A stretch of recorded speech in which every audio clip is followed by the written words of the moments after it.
Just Recording in progress. Okay, call the meeting to order. Can we do the Pledge of Allegiance, please? Pledge allegiance to the flag of the United States of America, and to the republic for which it stands, one nation, under God, indivisible, with liberty and justice for all. Then we got a roll call. Bob?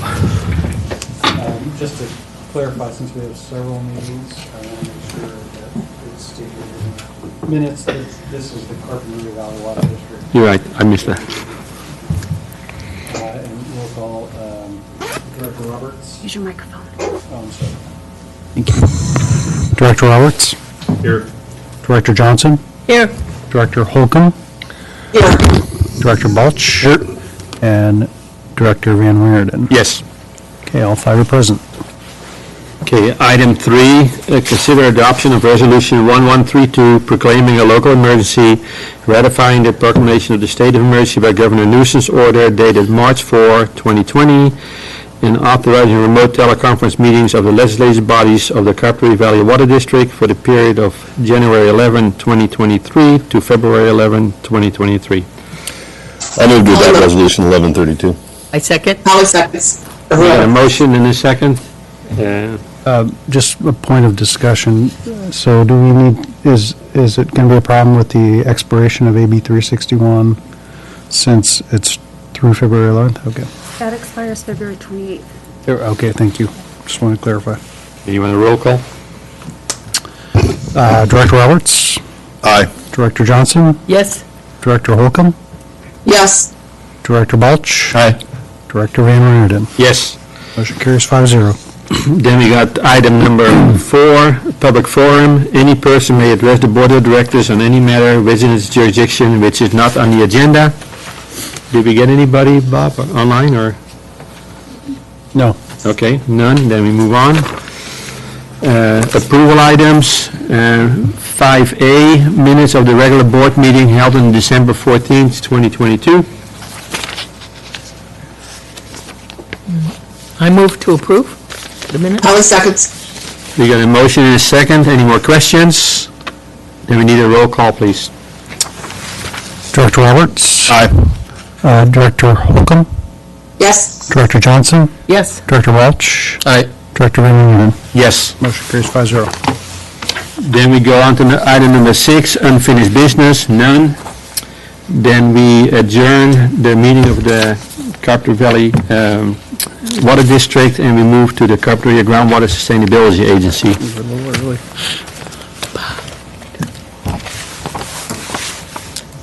So call the meeting to order.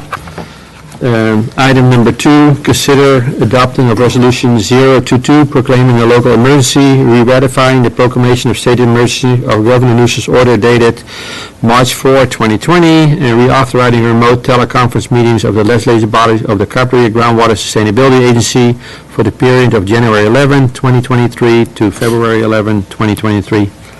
Bob? We need motion, guys. Holly To motions. adopt. A second. We got a motion and a second. Any more questions? The roll call, please. Director Roberts? Aye. Director Johnson? Yes. Director Holcomb? Yes. Director Balch? Aye. Director Van Weerden? Yes. Motion carries 5-0. Okay, item number 3, public forum. Any person may address the board of directors on any matter within its jurisdiction which is not on the agenda. Okay, we have none.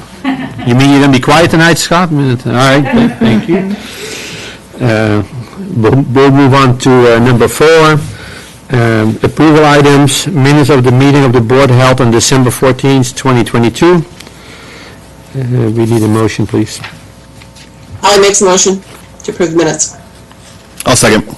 We have a motion and a second. Any more questions? Then we need a roll call, please. Director Roberts? Aye. Director Johnson? Yes. Director Holcomb? Yes. Director Balch? Aye. Director Van Weerden? Yes. Motion carries 5-0. Then we go on to item number 6, new business, 6A. Consider groundwater sustainability plan advisory committee applications review. Bob? Yes, so as you have certainly seen, we got some applications, and as you recall, last board meeting, we created a committee called the GSPAC, Groundwater Sustainability Planning Advisory Committee, and we also started the application period the next day, so starting on December 15th of 2022, we opened it up. Began our outreach. Our outreach was Coastal View News. We had email campaigns going to various people that had signed up to follow the GSP, and of course the GSA website. By January 6th, we had received 11 applications, which is great. There was only 8 positions on the committee itself, and 2 of those positions are one is one of your board members, and the other is a member of one of the agencies that are part of the GSA, and unofficially, I think it's going to be the city.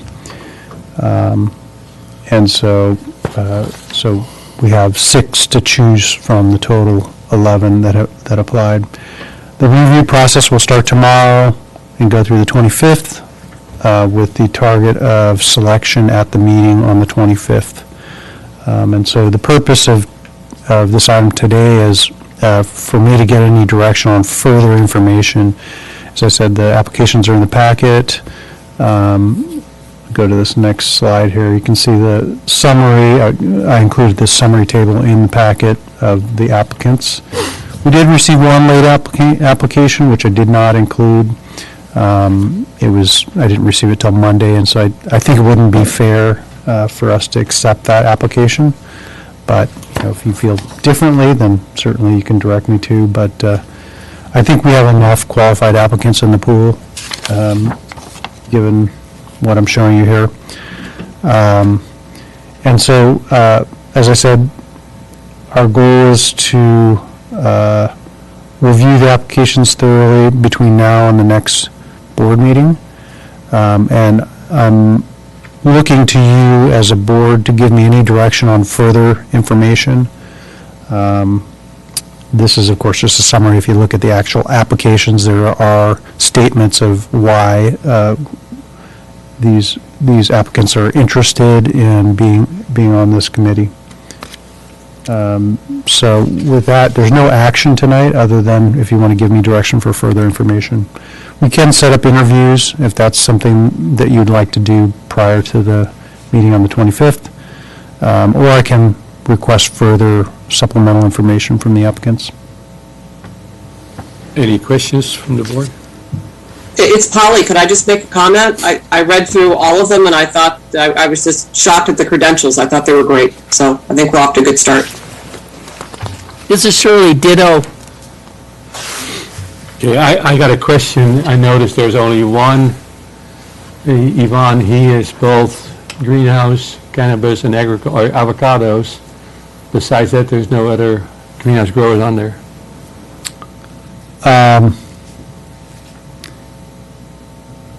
Yes, that's true. Looking at the list, I think you're correct. Yeah, and we can discuss that. We have some, and this is the next item, but we have some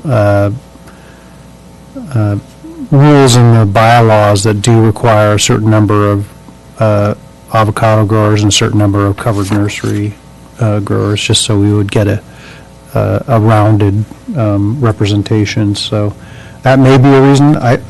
I don't know if the late application was a covered nursery grower. Is that Henry? Yes. Yeah, he's a cut flower grower. Okay. So I mean, if you direct me to accept his application in order to, But we can do that? Sorry, Henry sent in his late. Did anybody else send in late or not? no. So there's no other cut flower growers volunteering here? Well, there were some, I reached out to a number of growers to see if they were interested, and I got a late call back on Monday expressing interest, but I had to tell them it was too late at that point. So there was another interested party. I have a question. What is actually the definition of nursery? Because I wasn't sure, because it's not greenhouse, it says nursery. Is that non-edible crops or what? And also, I'm kind of looking at the questionnaire too, and that wasn't really delineated in this questionnaire. And it says, what interest do you generally represent is kind of vague too. Yeah, I'm interested in everything. we That's what left some it people open. said, which is great, Right, you know. we left but- it open. Yeah, so nursery, I guess you could interpret it as covered and uncovered nursery. There's ornamental nurseries that are part of Carpinteria's agricultural community, but the two largest agricultural categories in Carpinteria are avocado growers and covered nurseries. So what does nursery mean? Covered nurseries, like greenhouses. Yeah, let me expand on that. So, 20, 30 years ago, we had a greenhouse, obviously lemons, avocados, and you had container nurseries. And right now, you only got, well, Norman's is a container nursery, but that's about, and then you have a couple of smaller ones, that Foothill. None of those guys are on there neither. Does that mean a nursery is like a baby nursery with humans? They grow little plants in pots and they resell them. Well, yeah, but they're not little. I mean, the container nurseries can be 4-inch, it can be 10, 20, 30, 40 gallons. Okay, I mean, that's a dumb question, I know, but No, but it's growing plants to sell the plants. Yeah, it's very confusing. It's not the nursery flowers. babies, it's baby, plant stuff. No, I'm just saying is you don't have any container nurseries on there neither right now. No, there were none. So what's the plan? So my understanding is, we're, on the 25th, we'll try to make a selection. Yes. And the information or the input staff is looking for at this point is there a particular process the board would like to have? Yeah, in the way of more information, or would you like to have actual interviews so you can gather more information?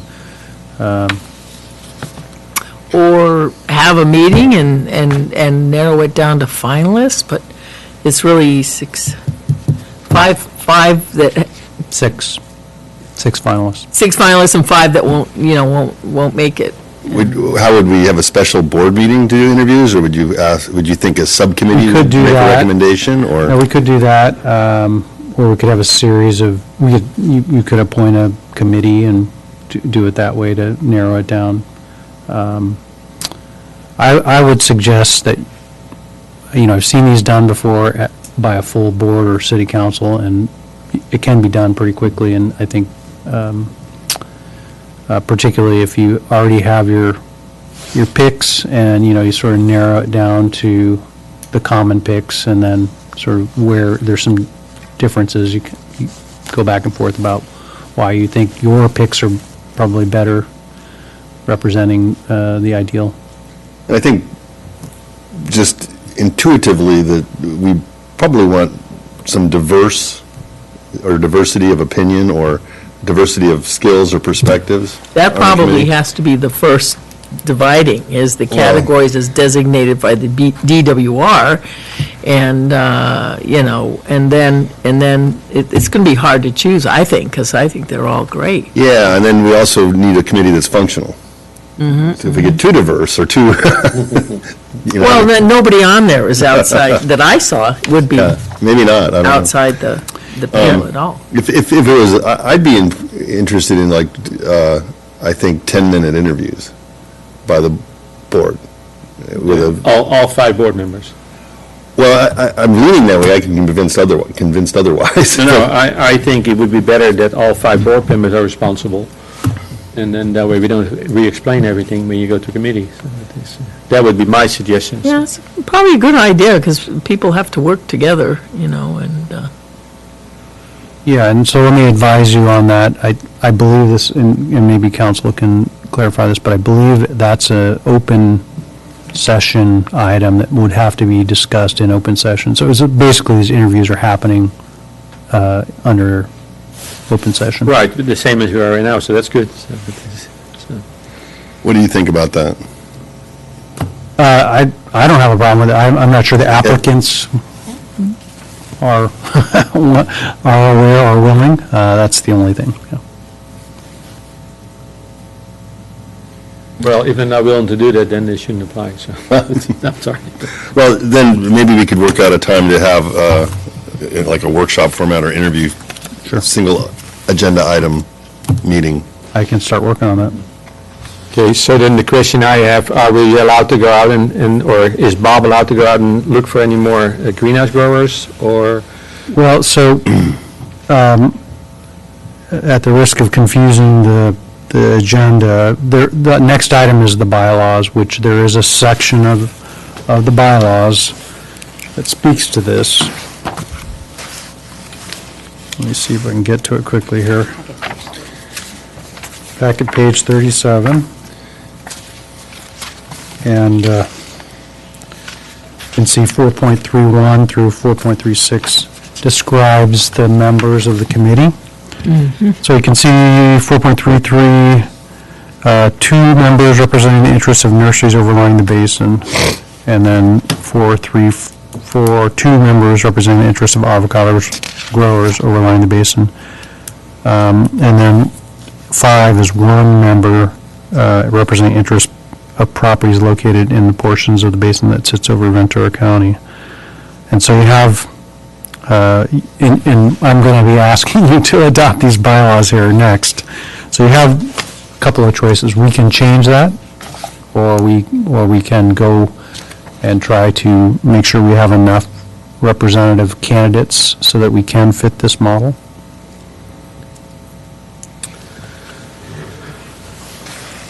But Bob, right now, we have to populate that model, right? We have to populate that model with the applicants that we have based on their categories, right? If we adopt this set of bylaws, yes. If we change the bylaws such that they match the application pool, then we shouldn't have a problem. Okay. I would maybe suggest 4 members representing nursery and avocado growers, agriculture, or what about other agriculture? I don't know. Maybe Well, just agriculture. It does say these are, I mean, it shall be comprised of 8 members, but the composition is a guideline. And I think we want that freedom to move around. This is like a general basis for its diversity, but heck, we could have a year in the future and we don't have enough applicants. Yeah, and I think it's a good idea to have that as a target, because otherwise, if there's a lot of people, nurseries that are really interested in participating, but we choose all avocado, that probably would be very good for anybody, so. So as long as you agree that that interpretation is just a guideline and we can deviate from that. Yeah, I think, it says, Carrie, council just reminded me that it's up to 8 members, so we don't even have to, select a total of 8 if we want to leave 1 empty. It is interesting, there's 8, I just saw that from the perspective of there's no tiebreaker. Well, there's a director Vote. from the board, so that would basically, Also, the members of the advisory committee can't make any decisions. It's advisory. It's just advisory only, so you don't really need a tiebreaker.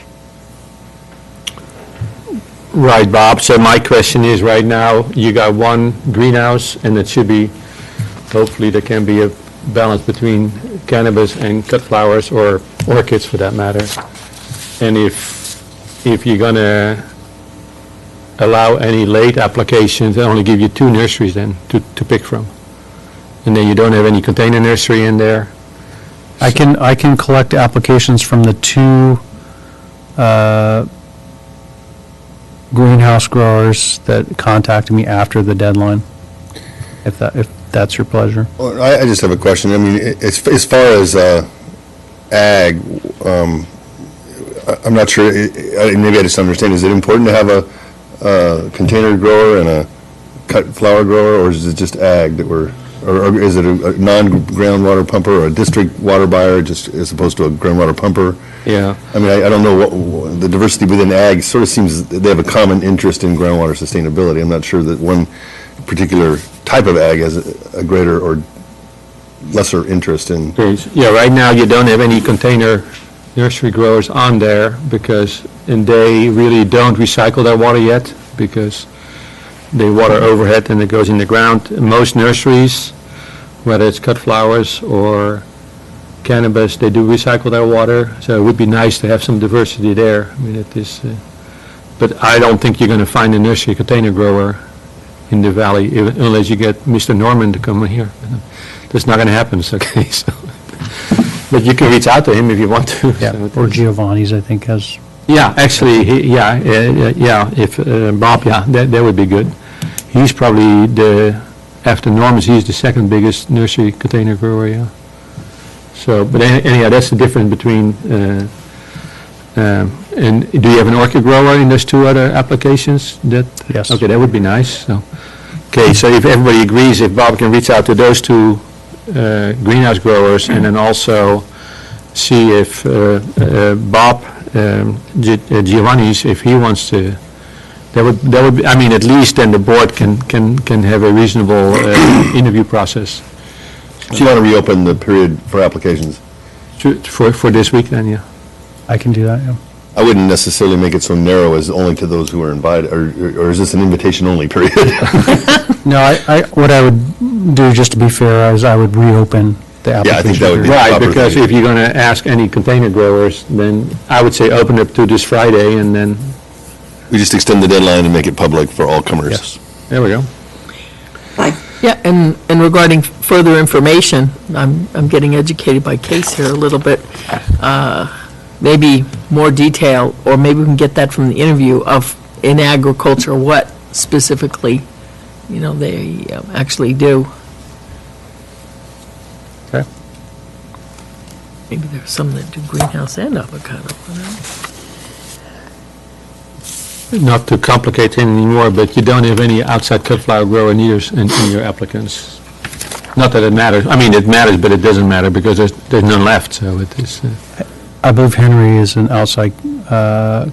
cut flower, is he not? No, he is a greenhouse only, but you got, what is it, Welty, and you got, the King. Those are the only two other outside cut flower growers left in the valley. But anyhow, you might want to reach out to those two guys. Okay.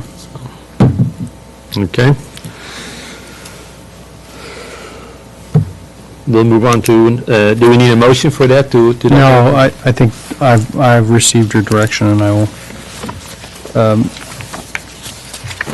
take those actions, and we'll be back. I'll be in touch on scheduling the interviews. Also, I had one other point on the suggested mix. It doesn't look like there's any mention of anything regarding the environment, although a lot of the applicants are interested in the environment. But we have, I think, two applicants that are really heavy-duty qualified, one in the Sigma process, it sounds like, and the other one in hydrology, I think we need to make room for those kind of people that are, have that kind of background. Yeah, I think one of the reasons that we didn't go to the environment is there aren't a lot, so under Sigma and GSP rules, one of the things you have to consider are groundwater connected, or groundwater dependent ecosystems, which are basically connections between the groundwater basin and surface water supporting wildlife. And so far in the technical development of the GSP, there's very limited areas that this applies, so it's a small part of the overall GSP, and so we felt that it's probably not a good use of our advisory committee to put that in there. Really? Yes. Groundwater management environment isn't, Well, the environment, when you say environment, that has nothing to do with that, so we don't really need to have that seat represented on the yeah, so advisory board? the key issue in the GSP is that what I described, the groundwater dependent ecosystem. So if there's no connection between groundwater levels and, say,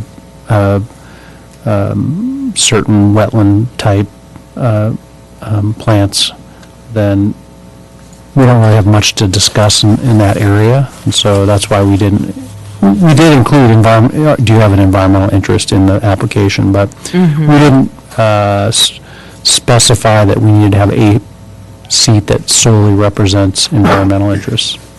Yeah, because all the seminars I went to about the process and the approval process with the state is, big mention of, cover your environmental questions.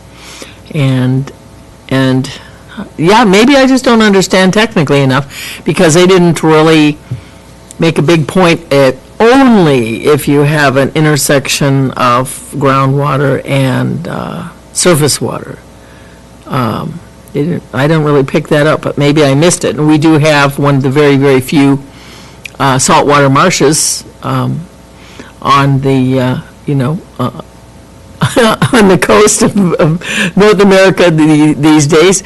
And also we have a holding pond or area that I don't know too much about, but that goes under the freeway and it empties into the marsh, and the ag empties into that holding area. And I just don't understand skipping that completely. Most of those things that you're describing are surface water related, and so they don't fall under the venue of SGMA. And so That's true. It's, I guess it goes from the... yeah, that is regulated through the state board and regional water quality control boards. And the settling area there doesn't go down into the groundwater on the other side of the freeway? That sort of issue? The settling, I'm not clear. Well, there's water that comes off of ag, and then it goes into the, the market there. Oh, Kim's Market. Yeah, Kim's Market, that area. That's a flood control. A flood control? Structure, yeah. It's got water in it most of the time, though. Yeah. Its purpose is flood control. Yeah, well, I sure wouldn't want to have our application have a problem with it because we didn't represent that, because people, maybe they put a pretty big emphasis on... We will have that included in the plan. It's not as though we're not analyzing that. It's just, I think the preliminary analysis shows that it's not a major component of our plan, like seawater intrusion, for example. That's what your expert Yes. team that's been working on this a long Yes. time is kind of, that's their opinion. Because they have a lot of experience with submitting the plans to the maze of agencies. And so that's why we pay them and hire them, is because there's a lot of technicality there. And they don't see that as an issue. Huh? No. Oh, okay, thank you.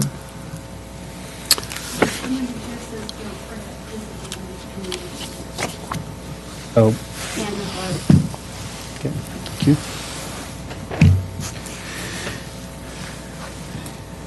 Yeah, so let me clarify that the advisory committee is one of many outreach mechanisms that we're using. So we are including environmental, in all of our outreach and mailing and messaging, we are including environmental as well as disadvantaged community members. Okay, we're good.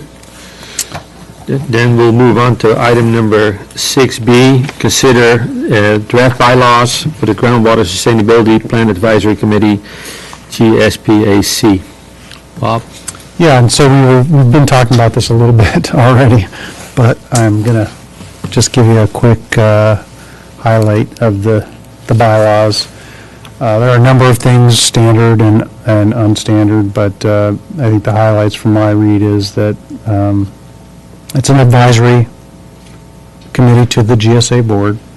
It has up to 8 members, 2 of which are, one is a board member of this board, one is a member, a representative from one of the agencies that is part of the GSA.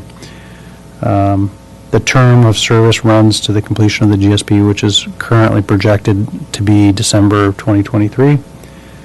Brown Act applies, so all meetings will be open to the public, and then it's voluntary with no compensation. So those are the major items, I think, I guess, of interest. But certainly, if there are any other items you have questions about, we can answer. But what I'm hoping, this is back from the last board meeting, hoping tonight that we can adopt those bylaws. We formed the committee in December, so today I'd like to adopt the bylaws, and then on the 25th, like to fill the positions. Are there any questions on the bylaws? I have a couple. So would this committee be subject to the, like, Form 700 requirements or the Fair Political Practices Commission filings?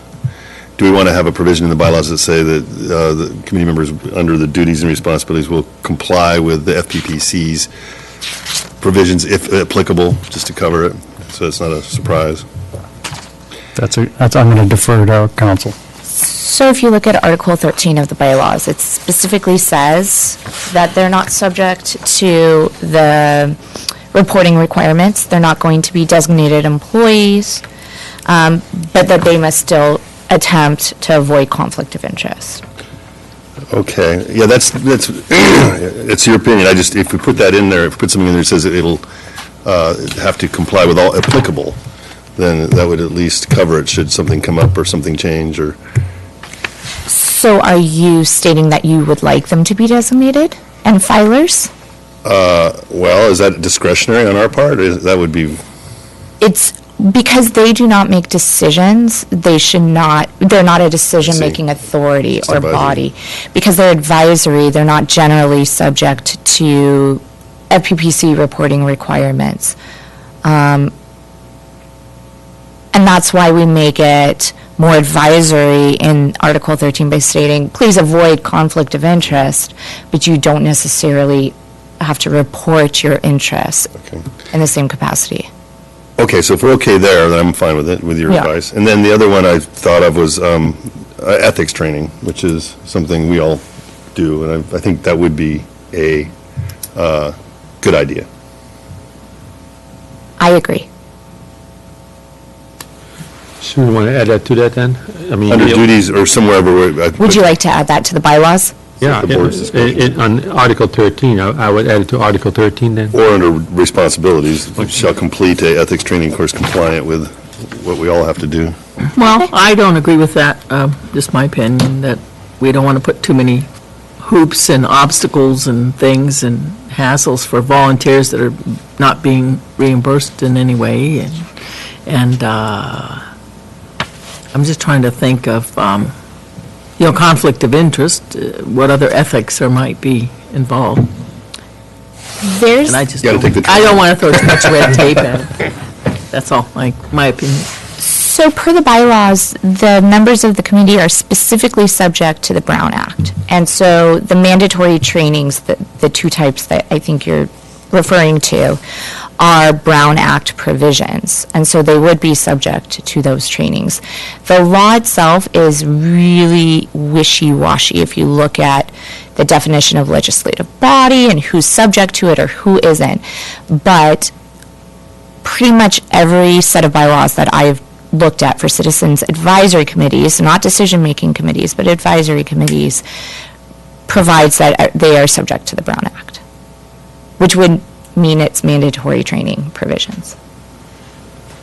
Yeah, I mean, I think it'd be a good idea to have it. The Brown Act is convoluted enough, and if people haven't been exposed to it in any other capacity, I think the training is pretty brief. It's online. It's, I think, a small bar to set for people that are interested. I mean, I know it's another step in the process, but there is a tremendous amount of stuff that you learn from that training, and Would just probably prevent an issue from arising down the road. No, I agree with Casey. I mean, it's well worth it. It's well worth it, and if we lose somebody over it, fine, that's the way it is. But I also understand Shirley's concern that we might lose too many, but it is what it is. I think it's a 2-hour. At that point, it becomes incumbent on the board to appoint people who have ethics. I know, but when you do that, well, then you guys both are out. Quiet in the peanut gallery. Sorry. You've just disqualified yourself. No, but I agree with Casey also. It's about a 2-3 hour training online. It's actually. 2 very, for the very- minimum standard. Yeah, it's very worthwhile. I mean, it just reminds you of what you're responsible for, so. Okay, yeah, you've changed my mind. So, you guys still gonna apply if you have to do that or not? Maybe. All right, good, we'll move on. Then I'd like to add a run, swim, run test. So That's, so, So to be clear, you would like to add ethics training as a requirement under duties, rules and duties? Is that correct? where our legal counsel thinks it's most appropriate.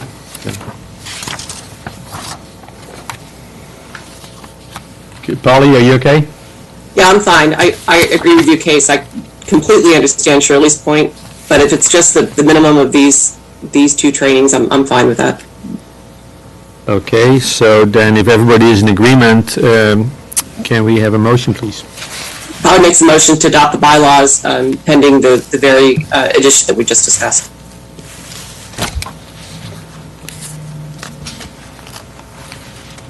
I couldn't quite hear it. Polly makes a motion to adopt the bylaws pending the addition that we just discussed.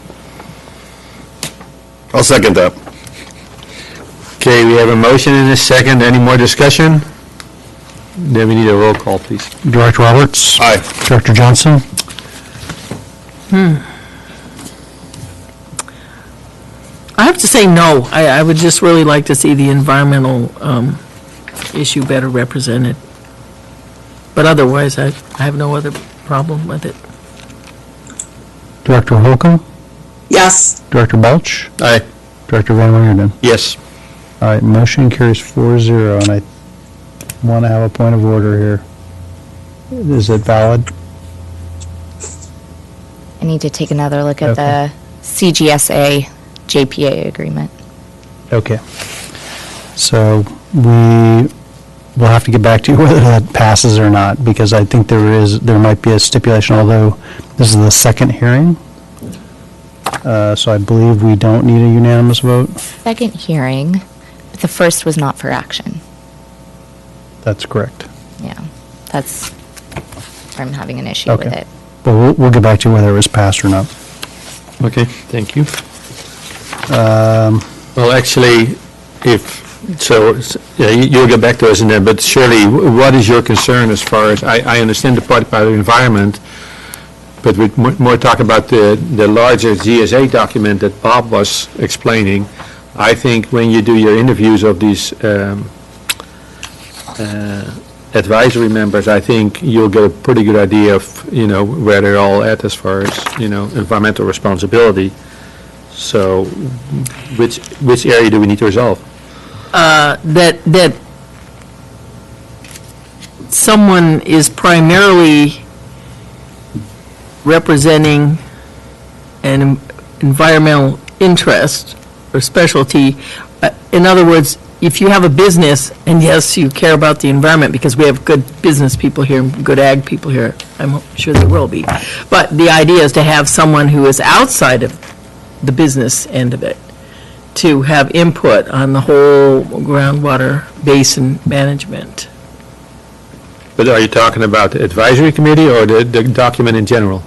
Well, the makeup of the advisory, and it's only a suggestion, so why can't we put that into the suggestion of the Well, makeup? there's room for that. I mean, in the makeup, we have room for simple residents. You have to be live within the jurisdiction of the agency. Yeah, the resident could be an environmental, I think it's likely we would Interest. select someone who has environmental expertise there. and I think that also to have that included, or to mend this a little bit so that We have to that's bring it included back. in the official makeup, would make it a much more stronger effort, in the eyes of of other agencies that need to approve our efforts in the GSA. Just to have not mentioned in the makeup of the advisory committee, I think is So we're good. asking for someone who has some credential in environmental science?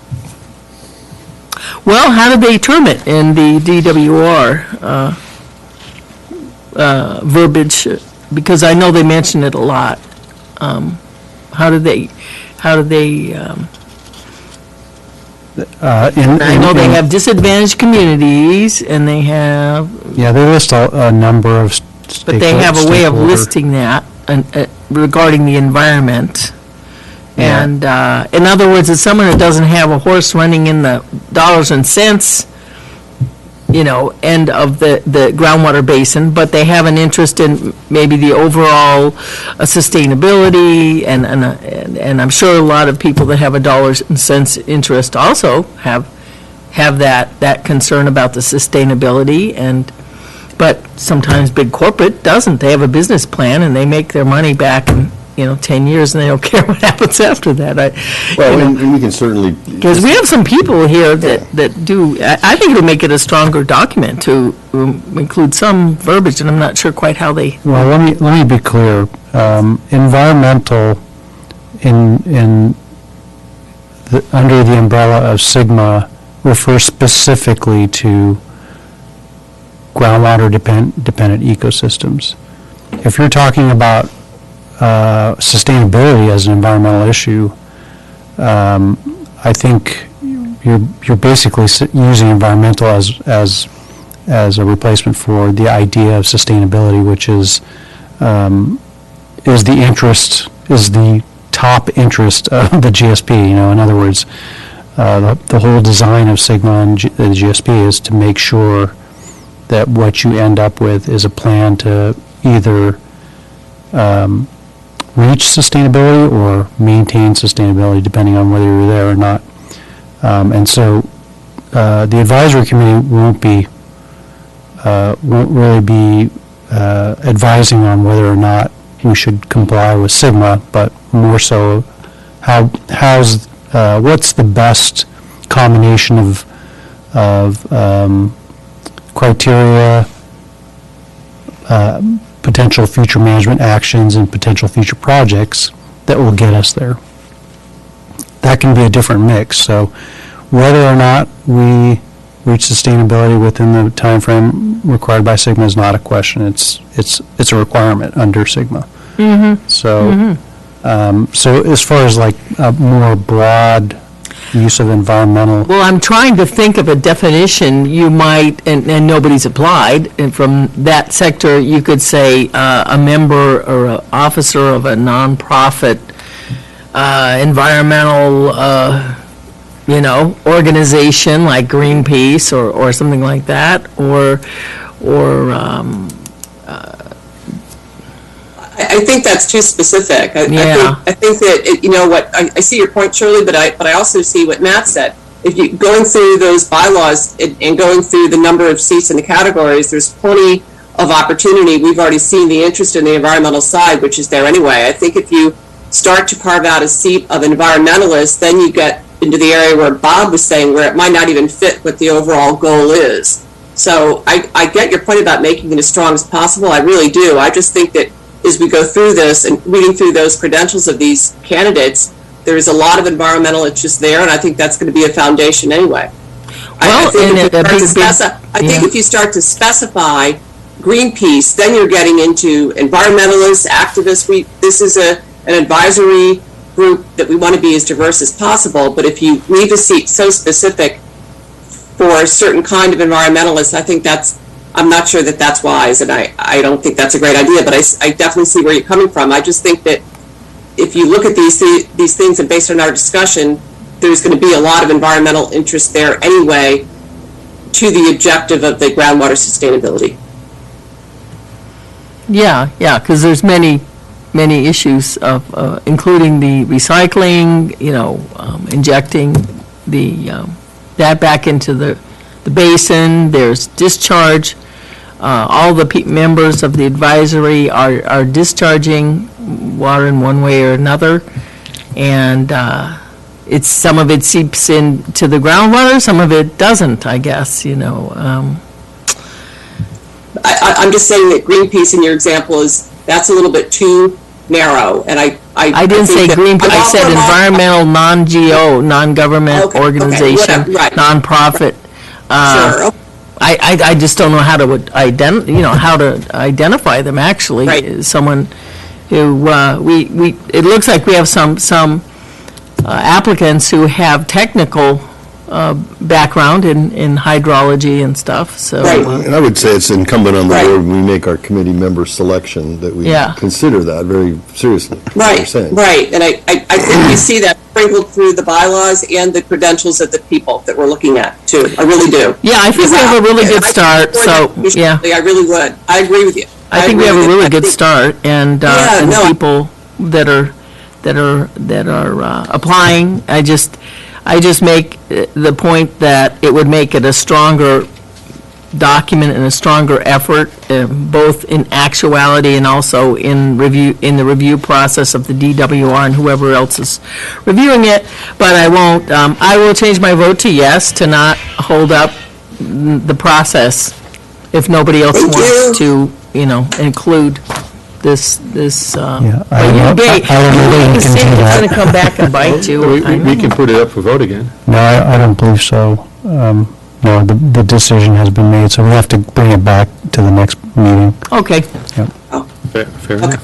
So But we'll leave it at it. the intent So I is was going to there. say one more thing, and again, everybody here is an environmentalist, and actually, Right, I think Scott and Rick will back me up on this. Any property owner is an environmentalist, because if you don't, they'll come after you and make you clean it up yourself, and you got to pay for that. So I think the valley is in pretty good hands right now, so it is, but I think it's more Thank you, about Shirley. saying, what environmental issues are we dealing with as far as the plan itself, I think. Yeah, there's a limited, task in preparing the GSP and to look at the specific elements that DWR is requiring us to look at. And so again, under, I guess, the rubric of environmental, we look at that groundwater-dependent ecosystem, which is typically in streams, which we did a screening of all of the streams going through the groundwater basin, looked at the plant life, and looked at the water levels at those locations over history. And screened out most of those locations. There's a few smaller locations that will need to be looked at closer, but I don't imagine that those will drive any policy decisions, and so that's why we decided to go with the makeup that's in the bylaws. Yeah. Well, my experience in the overall discussions and the aqua and everything else and the groundwater discussions is always, and I'm not sure exactly how, and I am aware of the surface groundwater, inner ties that are of great importance that they really want you to look at, but also they keep emphasizing, environment, you got to look at that side of it as well as business, so. Okay, so, and anyway, I don't know why we're still talking about it if we can't change the vote at this point, so, The dialogue is good, so thank you, everyone. thank you. So we'll move on to item number 6. May I speak to Sure. it for a moment, please? You're an environmentalist, let's have it. So Scott Vanderkar, the concern I would have with having too much specificity in the bylaws is that it would tie your hands. We're only talking about 6 positions. You're dropping this down to 5 positions if you put something in there that is going to require an environmental specialist or something like that. So I would encourage you to have the flexibility in the bylaws and have the criteria for the interview process be among those who are interviewing the applicants. And I think that would give you the place you need to be for just being able to choose between. You may have a very highly qualified environmental expert, but you may have only, and you may have another person who is that and also something else, but you've only got that one place to fill. So I wouldn't think you'd want to tie your hands that way. Thank you. Thank you. Thanks, Well, this Rob. discussion also gives us maybe Exactly. an answer if someone asks us, what was your process regarding environmental issues? So it's good, thank you. So we'll look at it when we do the interviews. Or Carrie's going to get back to us then as far as if we need 5.5 or 4.5 as far as to approve the bylaws? I can look into that. Yeah. Okay, thank you. Then we go on to number 6C, consider amended and restated general council agreement for the Carpinteria Groundwater Sustainability Agency from Myers, Withers, Gibson, Jones, Feingold, LLP. Bob? Yeah, so as you know, the GSA is a separate agency and needs separate counsel than the Water District. And Kaylee has served as both, as counsel for both the Water District and the GSA for this last year. And so we're renewing, the term was 1 year, so we're renewing that. So I'm going to let Carrie talk about the differences in the engagement letter. There were some updates from their firm from the last year's letter of engagement. That's Can I ask you also to stipulate if this is pretty much the same for both, so we don't have to go through it twice? Yes, I can, yes. By way of history, I joined the Carpinteria Valley Water District under rather unfortunate circumstances when Mr. Myers, who had been their long-term general counsel and a founding partner of my firm, unexpectedly passed away. And so when I became general counsel, I became interim general counsel because I think that we were trying it out for a little less than a year. And so that being said, we took the attorney fee agreement that Mr. Myers had signed and we barely revised it. We just added my name as interim general counsel and we gave it a very short term. And that term is over. That general counsel agreement was dated 2019. And since then, there's been a lot of turnover in the partnership of my firm. So they've added a lot of legal terms to their legal services agreement, which is primarily why this agreement looks so much longer and more extensive than the prior agreement. There's a lot of terms that concern what to do in the event of a dispute and what our duties are to you and what your duties are to us in terms of keeping us apprised as your attorney. But substantively, there are only two major changes. The first is that the firm raised my hourly rate from $225 to $245, but it's still a flat fee rate. So any attorney that works on the general counsel file, non-litigation, will charge a flat fee of $245. We looked at market rate, and it's still below market rate for governmental agency attorneys. It still has the same provision in it whereby litigation services are given a 20% discount off of the current hourly rate, which is why I have included as an exhibit the current hourly rate for all of the attorneys in the firm. And then the second major change is that I didn't want you to face increases on an annual basis. So I took away the term, and it has a term of 1 year, but it's going to automatically renew for successive one-year terms with the ability for either party to terminate upon written notice. So that shouldn't tie anyone's hands. And then there will be no rate increases for 3 years. So it will provide for a automatic 5% rate increase after the expiration of each 3-year period. Other than that, like I said before, most of the changes are just pure legalese. We have an arbitration provision, which should always be in a legal services agreement. And I've been happy to serve as your general counsel and welcome any questions you might have. Any questions, Casey? I'll move for approval of the agreement. Second. Polly seconds.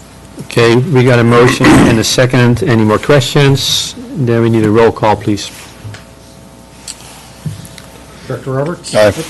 Sorry. Director Johnson? Yes. Director Holcomb? Yes. Director Welch? Aye. Director Van Renen? Yes. Motion carries 5-0. And hereby then we adjourn the meeting of the Carpinteria Groundwater Sustainability Agency, and we're going back to the regular board meeting of the Carpinteria Valley Water District.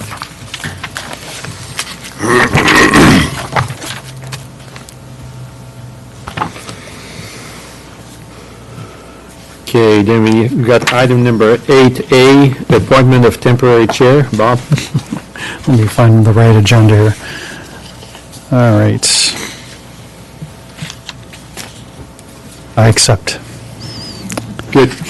Then we can move on. Okay, so item 8B, election of board president. It's currently Case Van Meerden.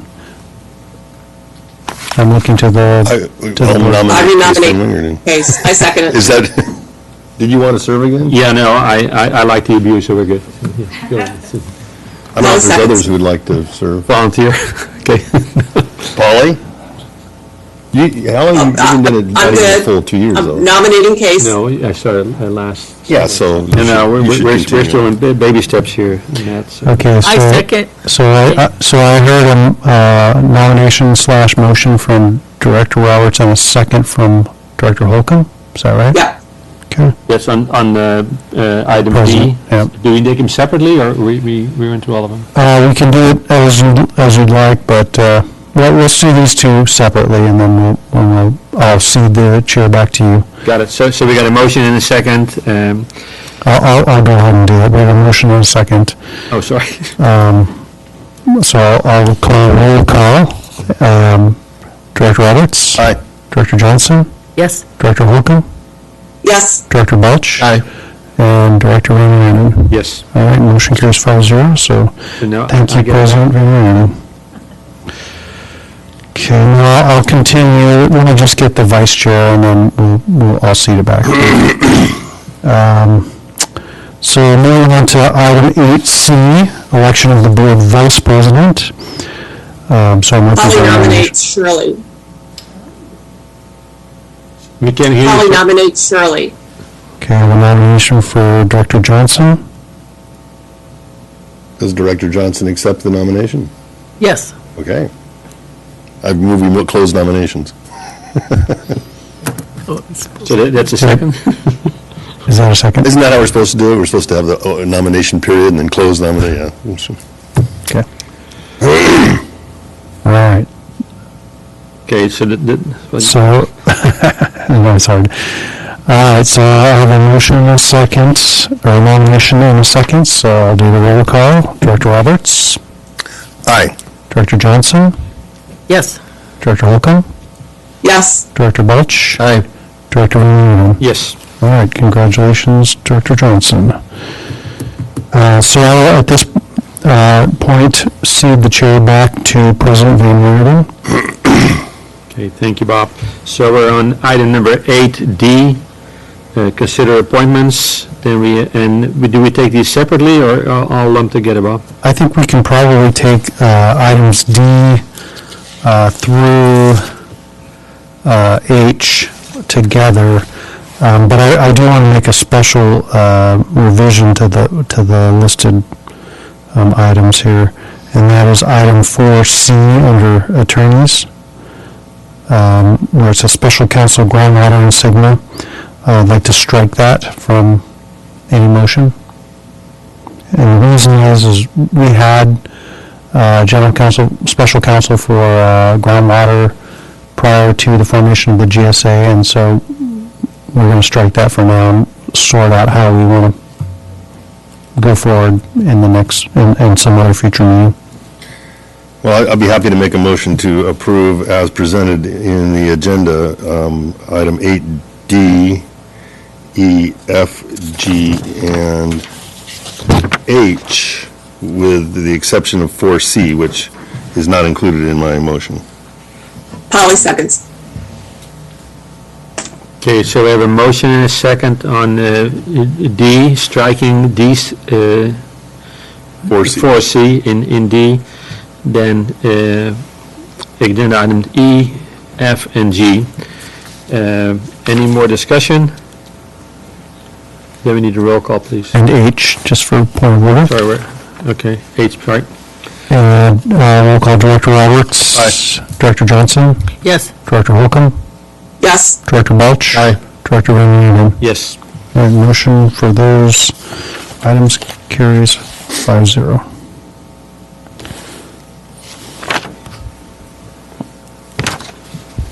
Okay, then we move on to item number, see, was it 8I, consider appointment of Joint Powers Authority, the JPAs. Do we take them separately or all three of them? I think we can take them together as Okay, Oh. so we're talking about I-1, I-2, and I-3. That's Consumer Operations and Maintenance Board, currently Polly Holcomb, alternates Shirley Johnson and Kees van Wingerden, alternates Central Coast Water Authority, currently Shirley Johnson, and alternates we have Bob McDonald. And then the question is, Casey, do you want to serve as an alternate on the Central Coast? That's Yeah, I'd be happy to. so that would be Casey and Bob as alternates.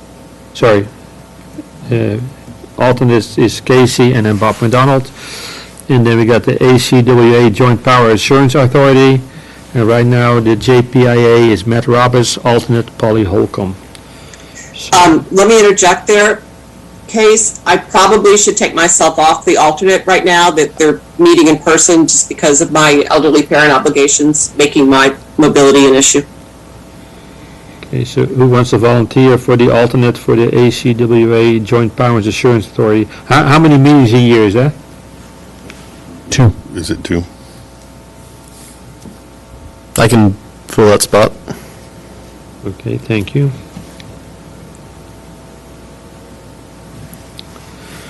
Okay, I'll so, move for that approvals. okay, we got an approval. We need a second, please. I'll second. Okay, we have approval and a second. Any more questions or any discussion? Then we need a roll call, please. Director Roberts. Aye. Director Johnson. Aye. Director Holcomb. Yes. Director Belch. Aye. Director Van Reenen. Yes. Motion carries 5-0. Then we're on to J, consider appointments for board committees. And I'll make a suggestion, if everybody agrees. We got J1 through J9. And I believe Casey is okay with replacing or filling Ken Stendel's empty, or the position vacated by Ken. So if everybody agrees to that, then we... I'm happy. I just have one question. Go ahead. Are all these committees still necessary? I mean,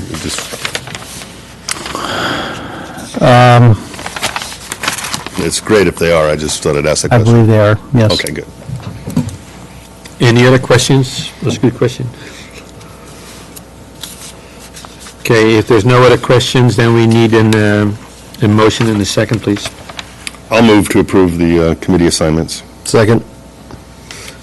Motion is second. Any more questions? Then we need a roll call, please. Director Roberts. Aye. Director Johnson. Yes. Director Holcomb. Yes. Director Belch. Aye. Director Van Reenen. Yes. Motion carries 5-0.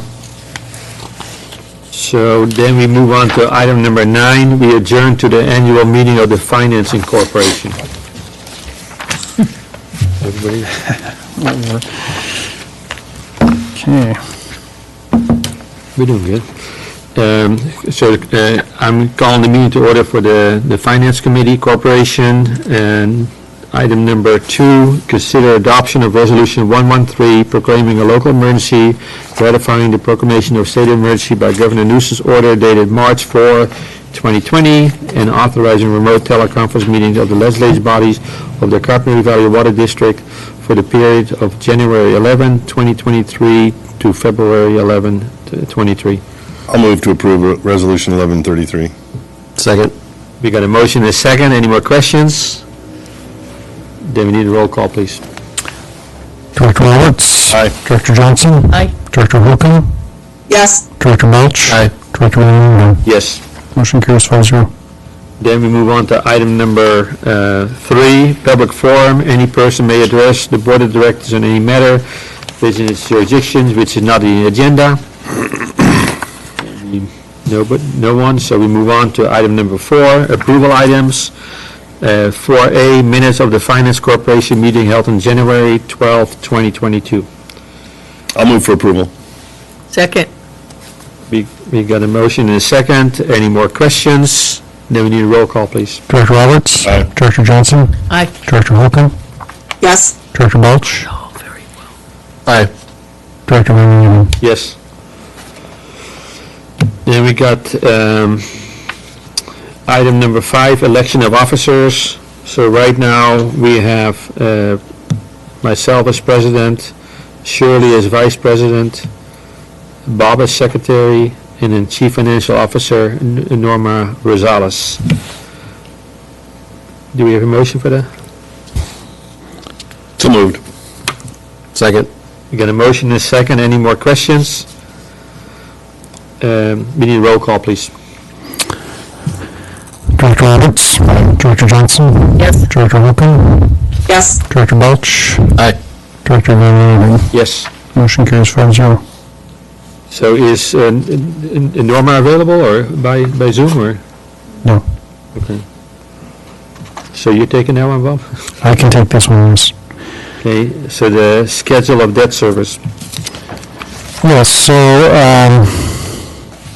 every year we do this Financing Corp meeting. The Financing Corp was established so that we could have an agency that was solely responsible for issuing debt. And so every year, one of the things that we put in the packet is a list of ongoing debts. So if you look at packet page 8,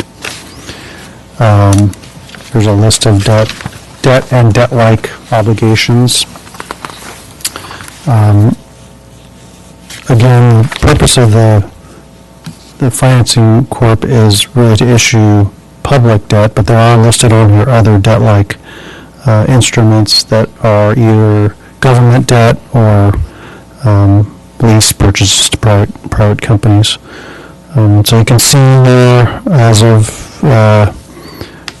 this year, last year we were total of $41,738,000 of debt, and this year we're at $39,797 and some change. So that's really the summary of and purpose of this document in the packet. I'll answer any questions if you have any. So are there any questions for Bob on item number 6? And it looks like it's for information only, right? Information only, yes. Then we'll move on to item number 7. Consider date and items for agenda for the next annual meeting on January 10, 2024 at 5:30 at Carpinteria City Hall. Do we need a motion for that, or? I think we just consider the date and any additional items you want to see at that next meeting. Looks good. We're good? Thank you. Then we move back to, we adjourned the meeting of the Finance Corporation. Then we move back to the regular meeting of the Carpinteria Valley Water District. We have item number 10, unfinished business, none. Item number 11, new business. 11A, consider amended restated general counsel agreement for Myers, Withers, Gibson, Jones, Feingold, LLP. Bob? Yes, so we discussed this under the context of the CGSA earlier, so it's a similar agreement, and council will be happy to answer any questions for you. To answer your previous question, Director Johnson, it's the same. Okay, All thank terms you. are the same. I move to approve. I'll second. Okay, we have a motion and a second. Any more discussion? Do we need a roll call, please? Director Roberts? Aye. Director Johnson? Yes. Director Holcomb? Yes. Director Belch? Aye. Director Van Winkle? Yes. Motion carries 5-0. Then we got item number 11, B, consider draft Rule 17 ADU policy language for rules regulations. Bob? Yeah, this was in your packet last board meeting. Typically, when we do a rule and regulation change, we have to show it one time prior to adoption, so tonight's back for adoption. This has to do with accessory dwelling units and how we treat them under our rules regulations, and it's mandated by the state, actually, how we can charge fees or not charge fees under this rule. In particular, there was one change that's occurred over the last, I'd say, year, and that is the 750 square foot threshold, which if the ADU is below 750, we actually can't charge any extra, including monthly billing charges. So initially, the ADU law was structured to avoid development impact fee type fees, but it's now been pulled into the rate part of collecting fees. So we came up with this 750 square foot threshold where it doesn't count as an additional unit or any other additional charge. We can charge water use, obviously, but no additional charges for extra units like we have historically done. And so this will be, this will adjust that I guess, method of charging. One thing to be clear, ADUs are they're specifically defined as a second unit on a single-family residential lot. This is consistent with the city and the county's new ordinance on ADUs, and so I'll answer any questions that you have. So one question through the chair is, are you saying that it's not even allowed to be separately metered? We can't require them to be separately metered. Any other questions? Polly? Okay, then we need a motion, please. I move to. Polly makes a motion to approve. I second then. You got a motion and a second. Any more discussion? Then we need a roll call, please. Director Roberts? Aye. Director Johnson? Aye. Director Holcomb? Yes. Director Belch? Aye. Director Van Winkle? Yes. Motion carries 5-0.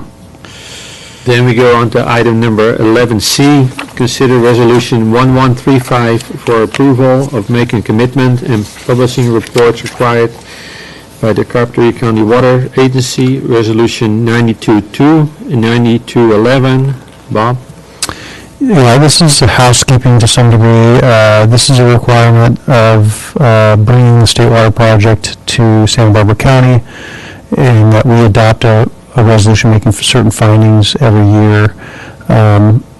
But there is a stipulation in that resolution that we have to, basically, it has to be available to the public, I believe it's 10 days or 15 days prior to adoption. So this is not for action today, but I will bring it back on the 25th for action.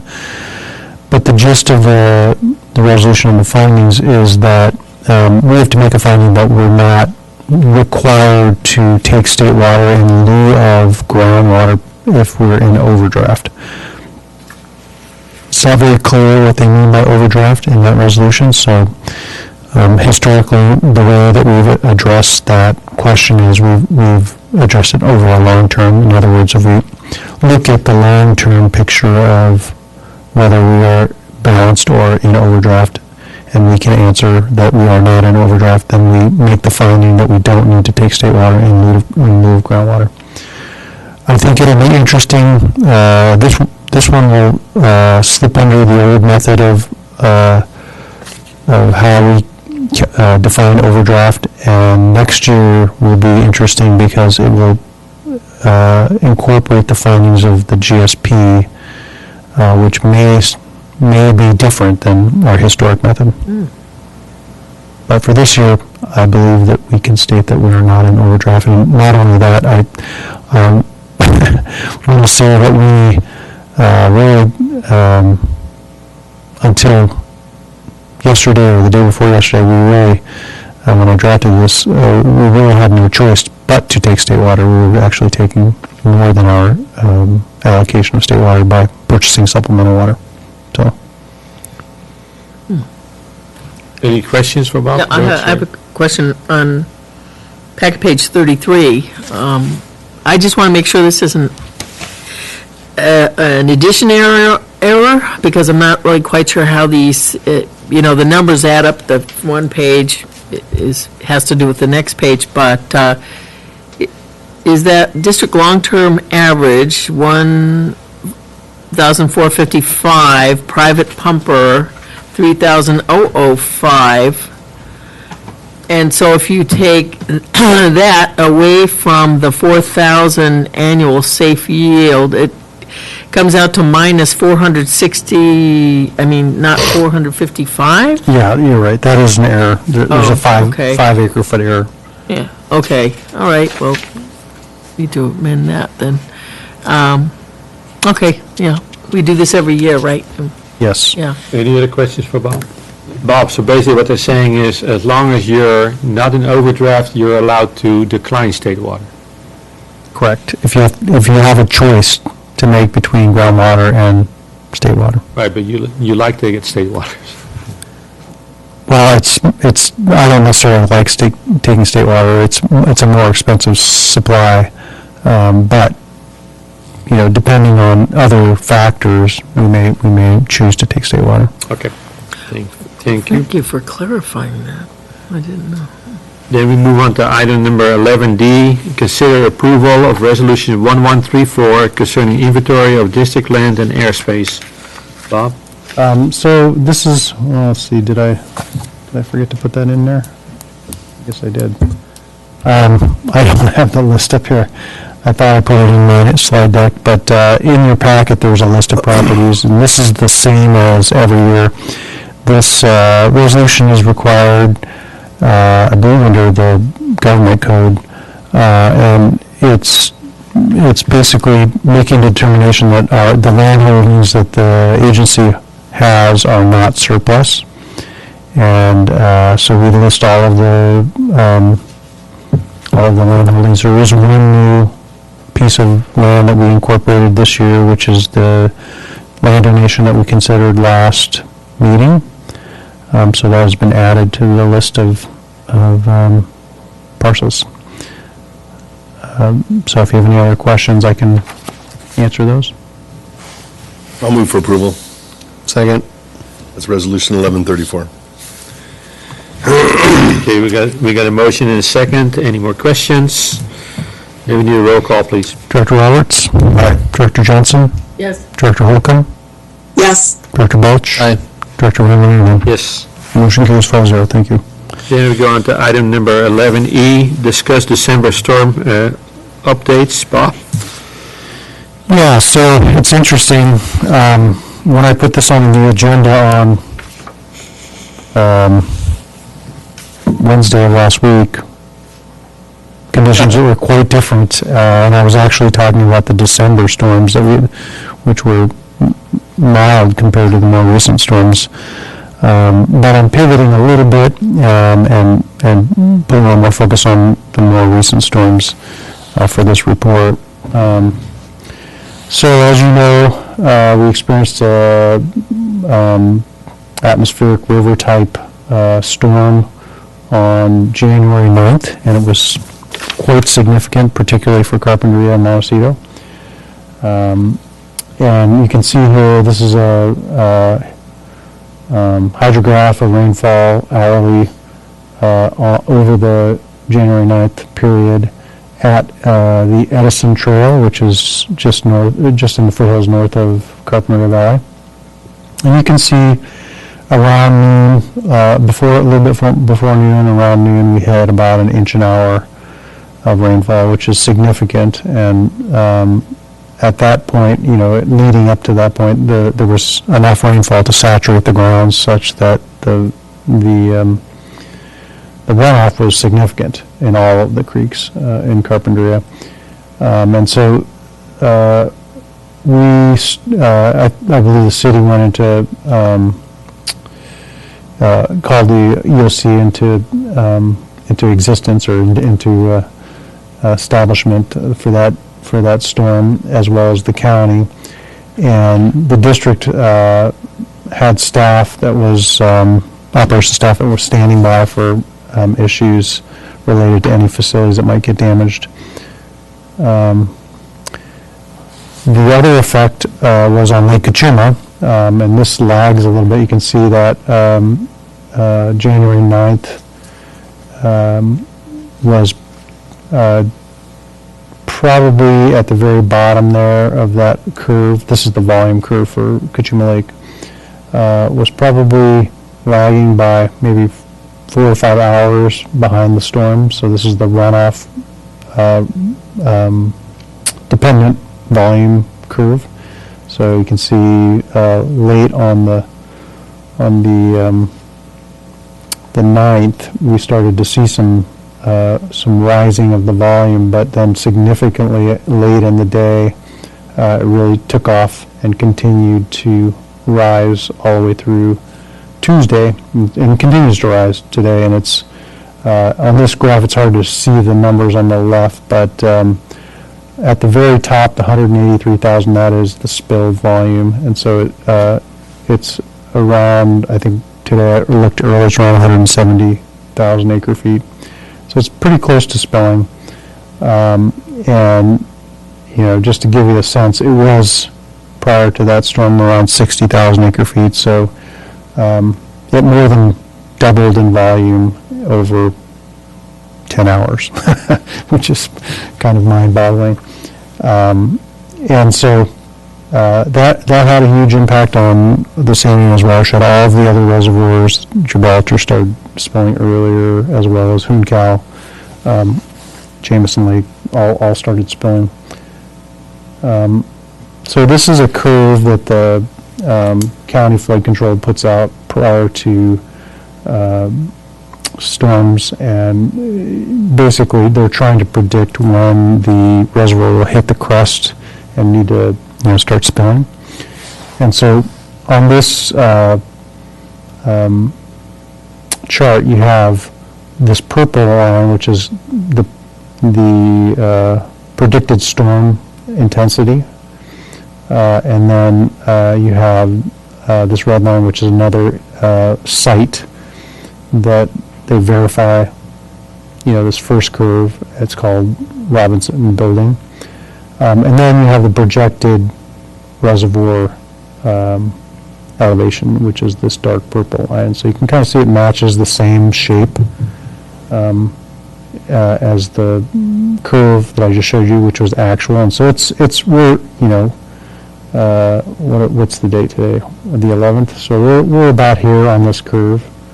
And so I don't have the translation to the feet, but I think that's pretty close to what we are in feet. So the interesting thing about this is it's a model, and it's projecting forward based on the runoff coefficient and the rainstorm. And you can see this little bump here. That's actually the release. So they're modeling sometime between the 14th and 15th that a release will begin. And so that's based on just this storm. The new storm that's on the 15th or the 16th isn't even modeled here, so it's likely that that storm will end up pushing this into a somewhat lengthy release. So this is an interesting chart, and it's dated January 1st, which is well before this last Monday, and so you can kind of see where it was on the in the cluster of years what the rainfall was at Gibraltar Dam. And so you can kind of see, cumulative rainfall over the year at January 1 is somewhere, in the middle of the pack, looks like about 14 inches or 13.9 or 13.2 inches. And after this storm on the 9th, it is around 32 inches, so it's out here somewhere. So it's already broken the record for this time of the year. You know, we're above this highest rainfall, wettest year at January. Overall, the wettest year, 1998, 73 inches. We don't know if that will occur. It could be that it hits 32 in January and then it just goes flat for the rest of the year. That has happened. That actually happened in 2022. It went up. It was probably around here, and then it just went flat. And so we don't know. But this is kind of to give you a sense of what typically happens in that watershed. And while the rest of the state didn't get hit nearly the same way that Santa Barbara County did in this last storm, it has been a wet winter for the entire state. And so this is one of the ways we can look at where we are precipitation-wise across the state. There's a station index for the north, central, and southern Sierras. And so there's 8 index stations on the northern Sierra area. And basically, you can see here we are. This is the line, this is the current line. We have an index of 24. And you can see other years, and you can see actually 21, 22, we were higher than we are now in January. So you can see the red line there. But again, what happened in last year is we were having a gangbuster year in December, and then January and February and March came along, and it was very dry. In fact, I believe it's historically dry in that watershed.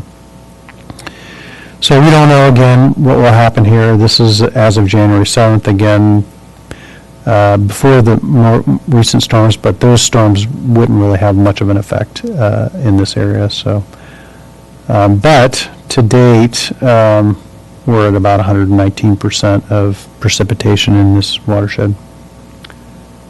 So moving on to the central San Joaquin area. Again, a little different. One of the things that's interesting as you look at the 3 of these areas is the precipitation has been more on the southern end of the state, which is interesting in light of the fact that it's a La Nina year, and that's typically what doesn't happen in La Nina years. So we saw the reverse correlation this year of rainfall. But again, you can see here the current, we're kind of in the middle of the pack, not really at the top. But then in 2016-17, you can see this line here was an extreme year on this area of the state, and it made it up in this area to be almost one of the wettest, or second wettest years for the central region. Where we'll end up here, again, we're on track.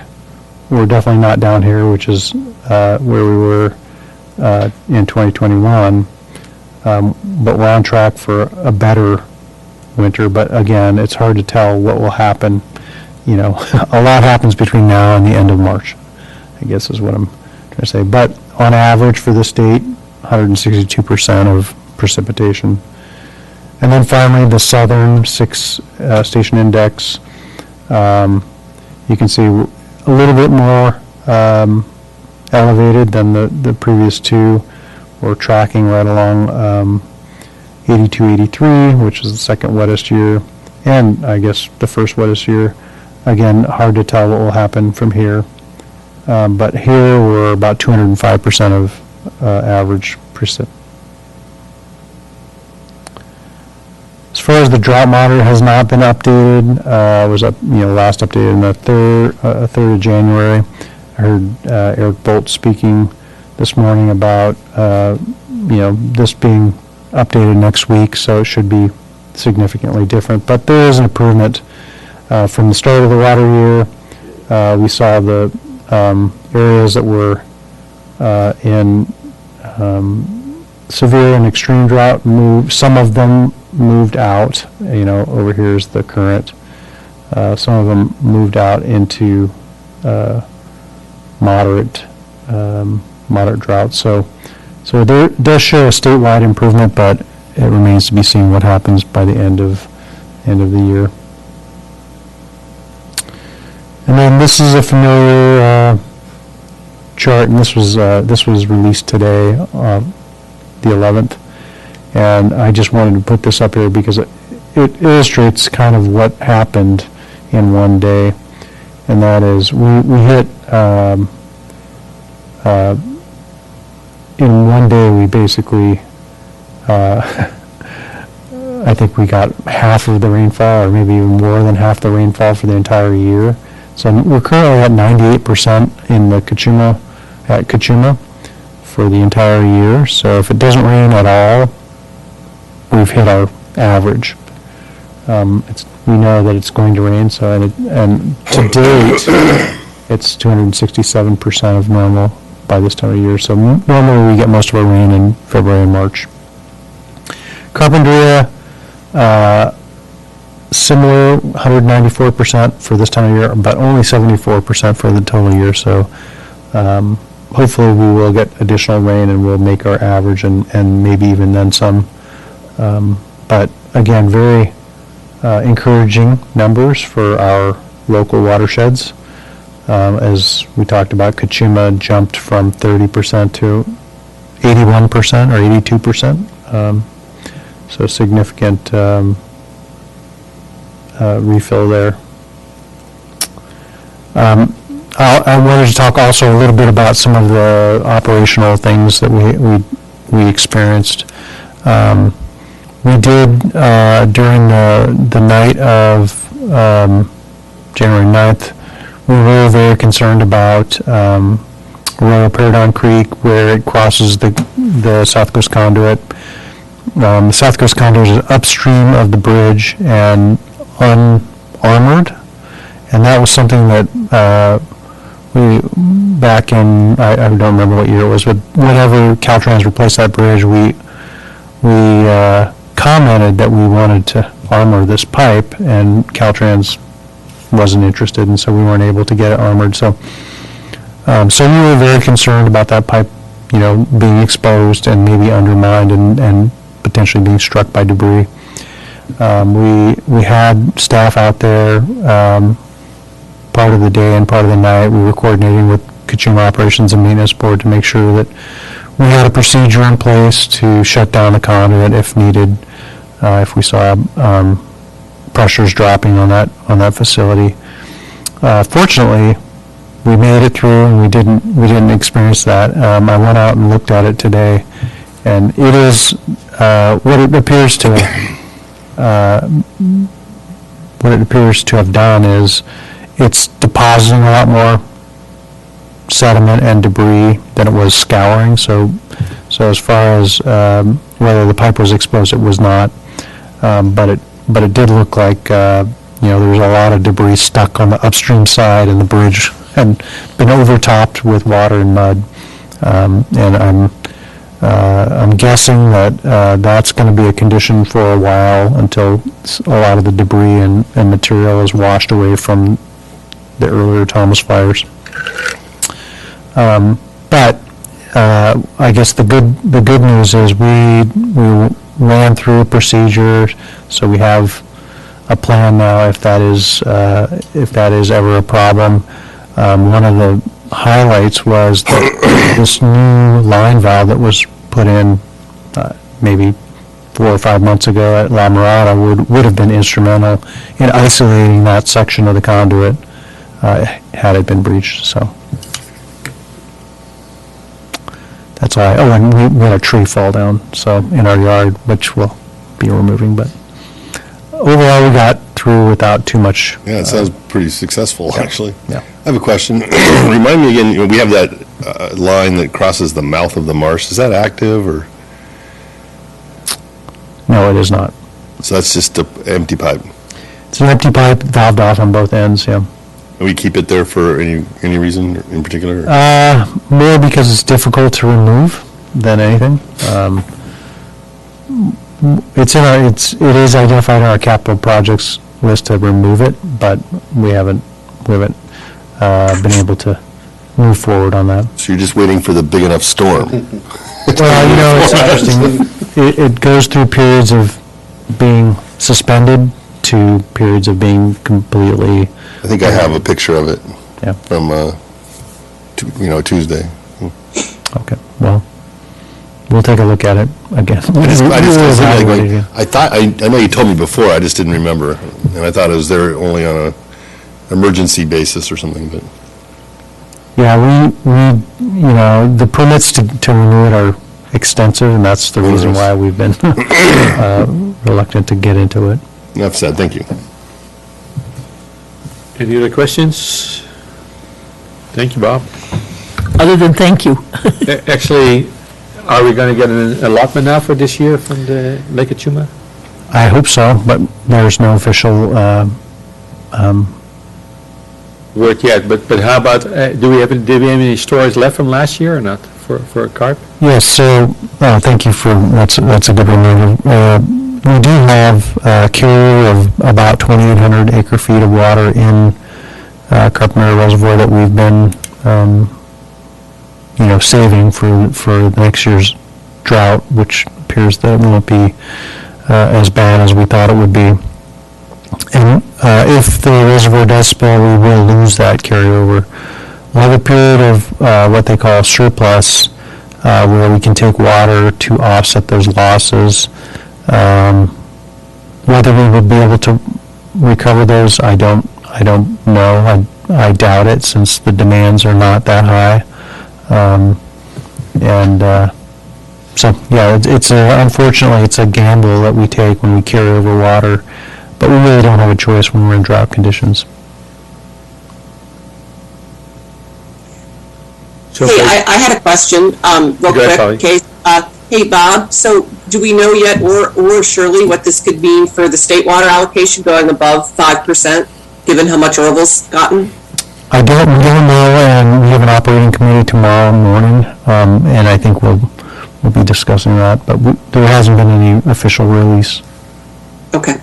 Yeah, the one thing that sticks to my mind is that the Lake Oroville goal was, you're not going to get a drop of water from Oroville unless it fills up past 1.6 million acre feet, and it's about 1.7 now, so doesn't mean we'll get a lot. It's still just a little over, no, it's under half full still, so. But it's still flowing. The last I looked at, we think of Kachuma going up 50 feet is pretty remarkable, and I think Oroville's way bigger, but it also had 160 feet of freeboard last time I looked. Yeah. Any other questions for Bob? I got, how about giving back some of this water to that water district that we bought? Yeah, so this year we will give back 10%. They would have to agree for us to give back more, and so we'll certainly ask, but I doubt that they'll want, in such a wet year, to take more. Oh, I Thank you, one other question. Would there be any doubt for Kachuma, for the authority who calls this shot, which I understand is the Federal Bureau, if it spills, why we wouldn't get 100% allocation from Kachuma? Would there be, has it ever been done? No, it's never been done where in a spill condition you're not allocated 100%, but I'm not going to guarantee that will be the case, but that's my hope. Takes them a while to make the announcement, I guess. Okay, thank you. Okay, then we move on to item number 11F, discuss ACWA JPIA President's Special Recognition Award on the Liability and Property Programs. Bob? Yeah, this is just something I wanted to put in there to acknowledge that, our staff is doing a great job at safety, and we've had, a good record under both the property program and the liability program this year, and so the president of Aqua JPI acknowledges that by issuing these awards. Any questions for Bob? I got one. So under this program, does every district have their own mod, or everybody gets the same mod, no matter how good you manage your claim? I believe it's every district has its own modification factor. Yeah. Then we move on to item 12, director reports. 12A, COMB regular board meeting, December 19, 2022. Polly? First, I just want to make sure everybody can hear me. I thought maybe I was hearing there was some problems hearing me. Is everybody good? It's a little bit low. Yeah, I don't know why, because I tried to turn up my microphone. It was already on high. So I'll be real brief. The meeting last week, last month, and now is night and day. And the big issue was getting the pipe installed, which we did before the rain started, so that the pipe was sunk the day after the COMB meeting, and it is safe. The rest of the equipment, when we knew the big storms were coming, was moved to higher ground. And so obviously we all know what happened after that. It just kept raining, so that was good. The next thing is that, as I discussed at the last board meeting, we went over the OPEB liability. We came out a little bit better, similar to Carp. We'll be interested to see what the $4 million pipe does in improving that next year. We had our audit with Bartlett Pringle. It was a clean audit. Like Carp, we got the recognition award on the liability as well. Our new news was that we had a sulfur a release up on the lake. This is new. It falls under the water quality work that COMB has been doing. There's going to be more on this. We think that this was coming from sedimentation from the fires a few years ago. I don't know what the lake fill has done to those sulfur odors, but there was a lot of aeration done to try and improve it, and apparently that did help. So the rest of the conversation was really, how do we get this, the next steps in putting the barge in place, which is dated right now. So a lot of the things that we talked about in this meeting really had to do with the severe drought, getting the pipe in place, the next steps moving forward with the barge. And I had 3 closed session items that were kind of important, but we can move those to the next agenda next month up.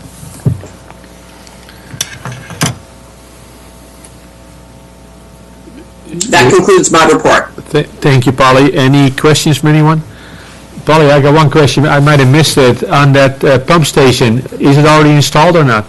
No. So again, the big part of this discussion was the pipe that was being sunk the day after the meeting, and that all happened, and that was being installed. The equipment, as the lake started to rise, was moved to higher ground, so we're okay there. The next phase of this, if the drought had continued, was to put the barge in. And so a big part of this meeting was discussing the decision-making on when we would decide on the barge, which would likely be February and March. That's before all this. So, it very likely will not be needed when we thought it would, which was about August after the downstream releases. But as Bob said, we'll see where we are. But it's certainly a new ballgame now. Thank you. We do have considerable grant money that was going towards that barge. So the issue would be how we go forward with that. I believe that's under discussion. I'll also add that even though we made it through right now, the Arroyo Paradon, as Bob said, we did have some damage up at Laurel on that back road, and that will be a FEMA issue as we move forward with that. Thank you. Then we move on to item number 13, General Manager's Report. None. We move on to item number 14, closed session. Okay, pursuant to Government Code Section 54957, Public Employer Performance Evaluation, General Manager, Bob. So, you and me gonna do that, or? we can go in and have a closed session. Recording stopped. A quick closed session. There's not much under this item, but Okay, so we're going to have a closed session then regarding item number 14. Bob, you can call me if you want. yes, I will call. What do you think about Bob? I mean, maybe we don't want him. You make me feel so young. You make me feel so spring has sprung. And every time I see you grin, I'm such a happy individual. The moment that you speak, I want to go play hide and seek. I want to go and bounce the moon, just like a toy balloon. You and I are just like a couple of tars running across the meadow, picking up lots of forget-me-nots. You make me feel so young. You make me feel there are songs to be sung, bells to be rung, and a wonderful fling to be flung. And even when I'm old and gray, I'm gonna feel the way I do today, 'cause you make me feel so young.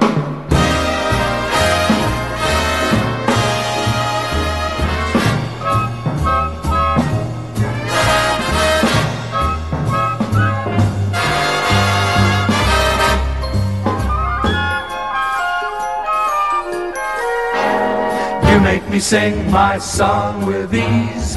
You make me dig the higher keys. Bells to be rung and a wonderful fling to be flung. And even when I'm old and gray, I'm gonna feel the way I do today, 'cause you make me feel so young.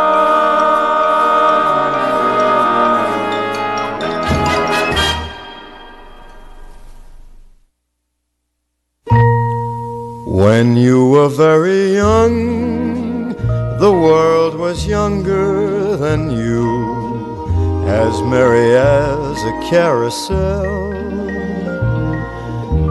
The circus tent was strung with every star in the sky above the ring you loved so well. Now the young world has grown old,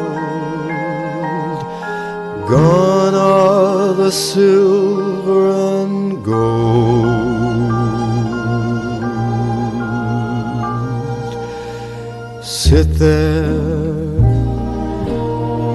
and count your fingers. What can you do?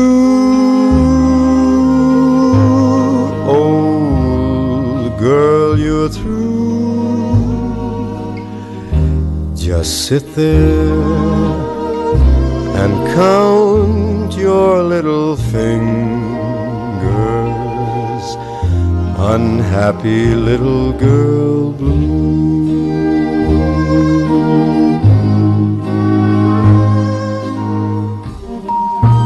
Sit there and count the raindrops falling on you. It's time you knew all you can count on are the raindrops that fall on little girl blue. No use, old girl, you might as well surrender. Your hopes are getting slender. Why won't somebody send a tender blue boy to cheer up little girl blue.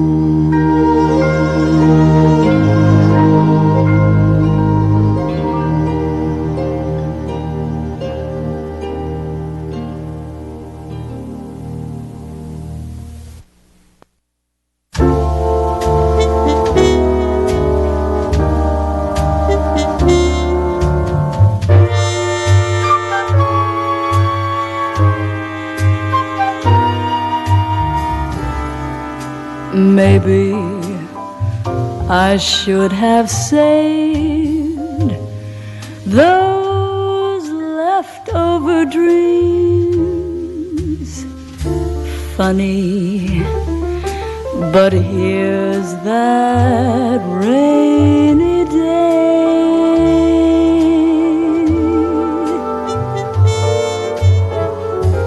Here is that rainy day they told me all about, and I laughed at the thought that it might turn out this way.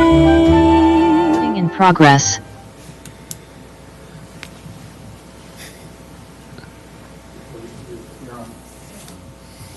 Okay, we're back in open session. Item number 14, no reportable action. Then we move on to item number 15, consider dates and items for the agenda for Carpinteria Valley Water District Board Meeting of January 25, 2023 at 5:30 p.m. Carpinteria City Hall, 5775 Carpinteria Avenue, Carpinteria, California.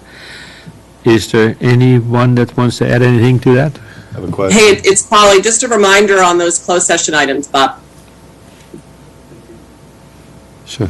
Go ahead. Well, my question is, when would we consider the stage of drought we're in again? I think probably we want to wait till March, the end of March. Yeah, I'm already getting pressure to cancel the draft, so. We just moved to stage 3. No, that's what I mean, so we'll wait till March. It is. Okay, I got one question, Bob. Before we started the meeting, I think Shirley mentioned it, and I'm interested too, possibly maybe visiting the other 2 lakes above Lake Kachuma. I've never been there. You always talk about it, but I never know what, and I'm not sure. Jameson, Gibraltar. Yeah. But also, Casey, I think you know more about it than we do, because that's where you work, right? I've been there, but. Oh, okay, yeah. so it's, I can look into any a of the tour. other board members that are interested. Sure. I also have on my list, and I just want to make sure, I believe it was Director Johnson or Director Holcomb that were asking for the reserves. That was me. Yeah, so I have that on the list, and we plan to bring it back, either, depending on how full the 25th is, either on the 25th or the next meeting after that. No rush. Thank you. Okay, then, meeting adjourned. Thank you, everyone. Thanks, everybody. Thanks. It's nice to have enough water, isn't it? Well,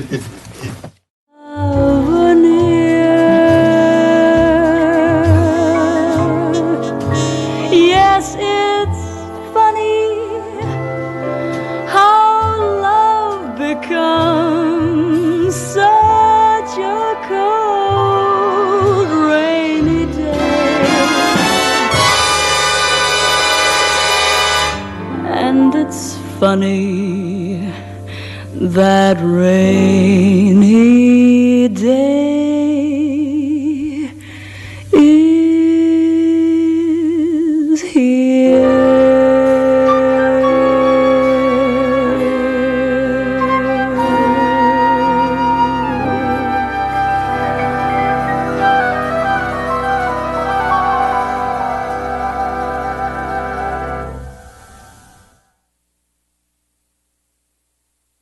I was young and free till you looked at me so sweetly. I'm no longer free. I no longer want to be. Morning, night, and noon, I belong to you completely. completely. I can't escape from you, but if I could, I wouldn't try to. I think of you with every breath I take, and every breath becomes a sigh, not a sigh of despair, but a sign that I care for you.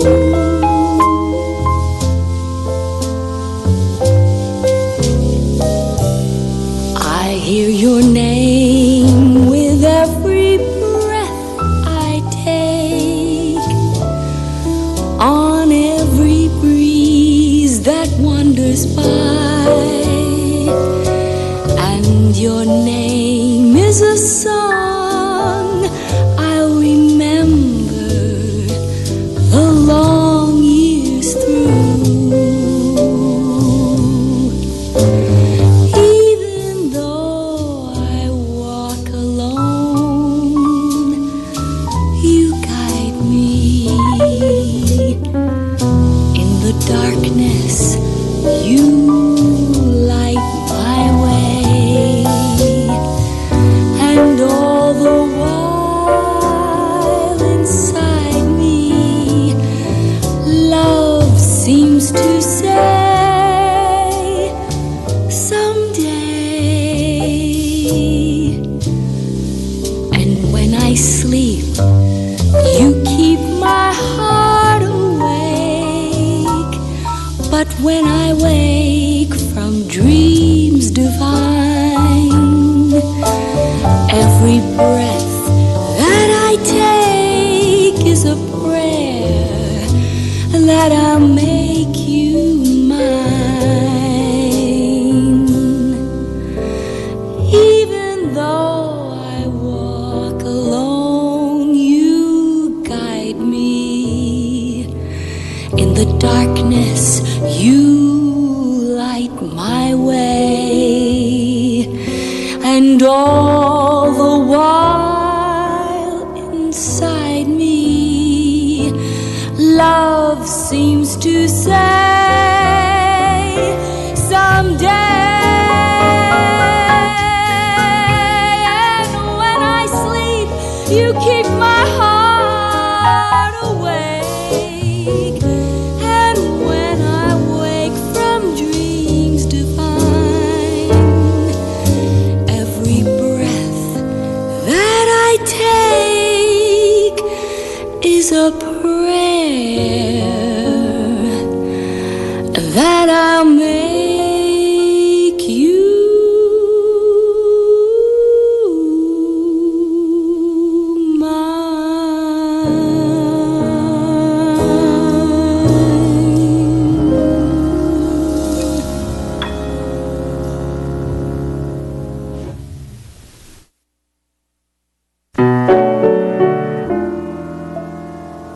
You will find my past not spotless if you care to delve.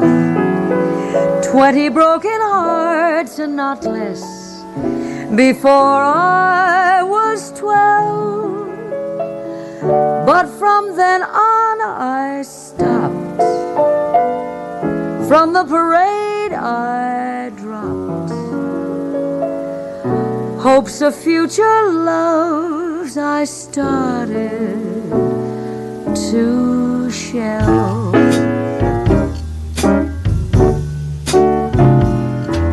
But there goes the boy I dreamed all through school about. There goes the boy I'll now be a fool about. Ring down the curtain, I'm certain at present my future just passed. Don't even know if he has been spoken for. If he is tied, the ties must be broken. For Life can't be that way, to wake me, then break me. My future just passed.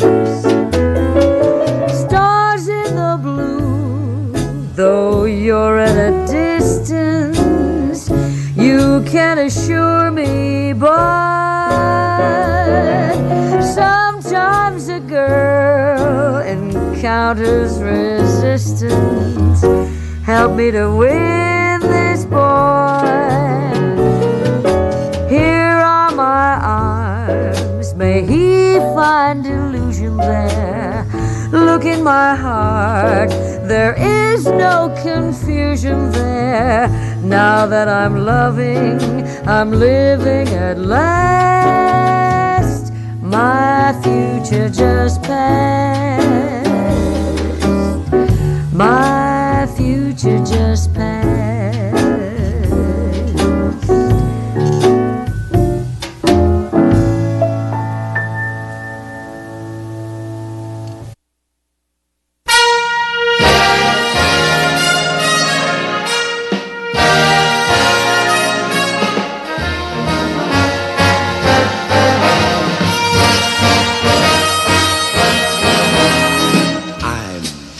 Just breezing along with the breeze, trailing the rails, roaming the sea, like the birds that sing in the trees, pleasing to live, living to please. The sky is the only roof I have over my head, and when I'm weary, Mother Nature makes me a bed. I'm just going along as I please, breezing along with the breeze.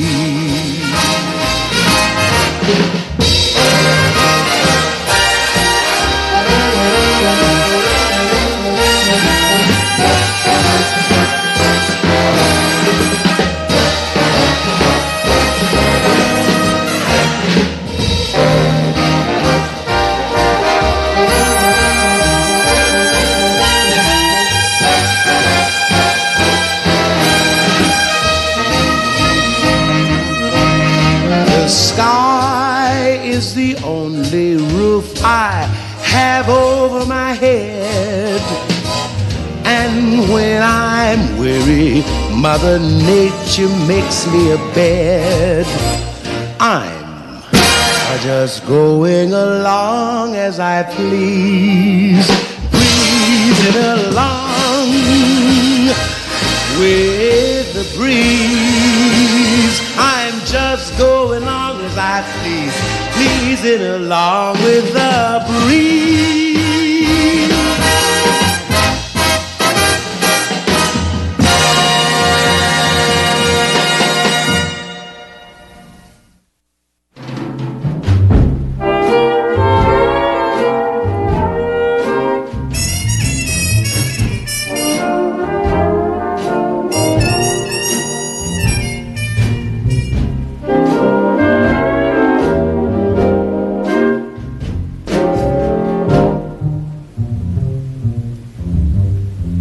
It's very clear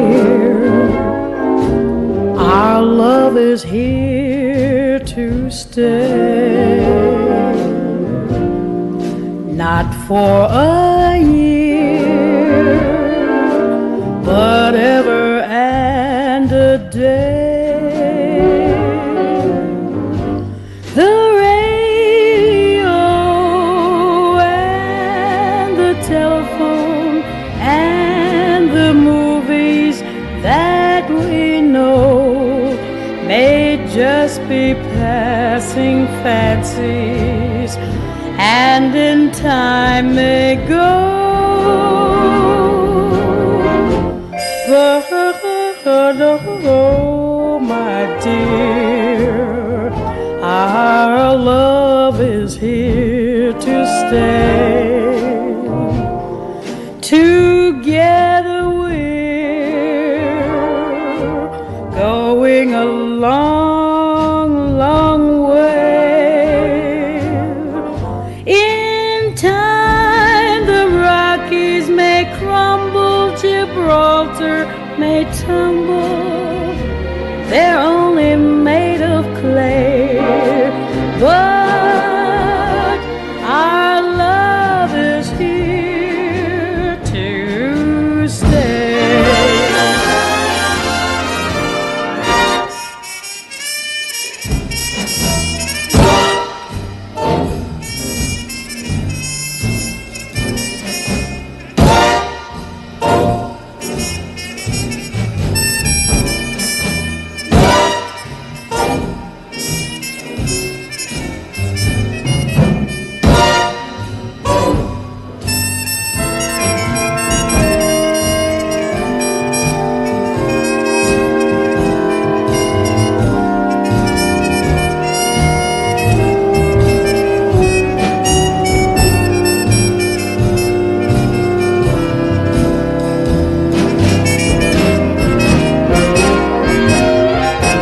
But oh, my dear, our love is here to stay. Together we're going a long, long way.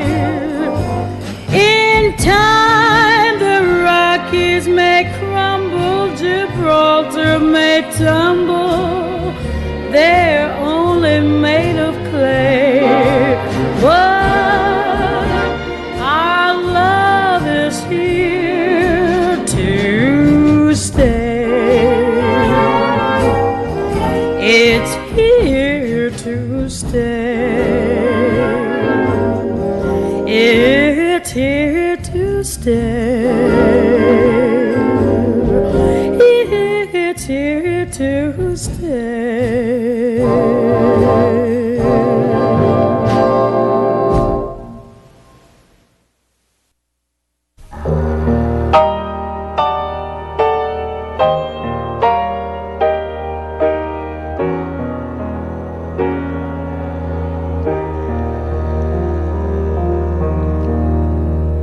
I dream of the summertime,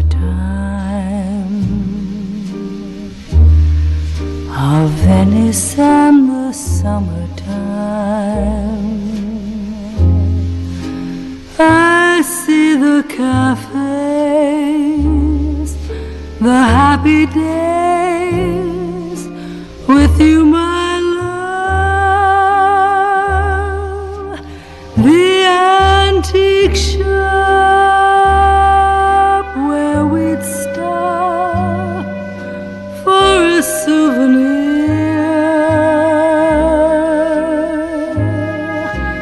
The bridge, the boat below, the blue above. I dream all the winter long of mandolins that played our song.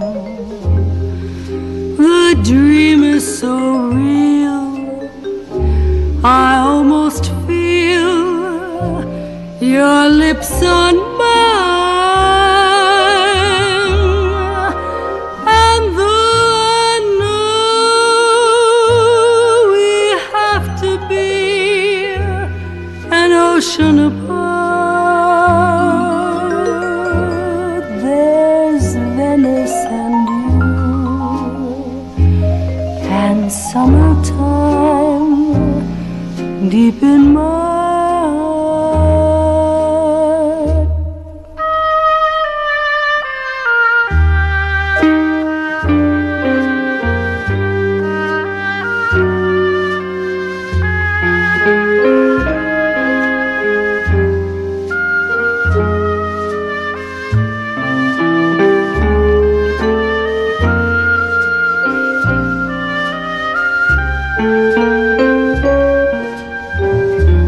And though I know we have to be an ocean apart, there's Venice and you, and summertime deep in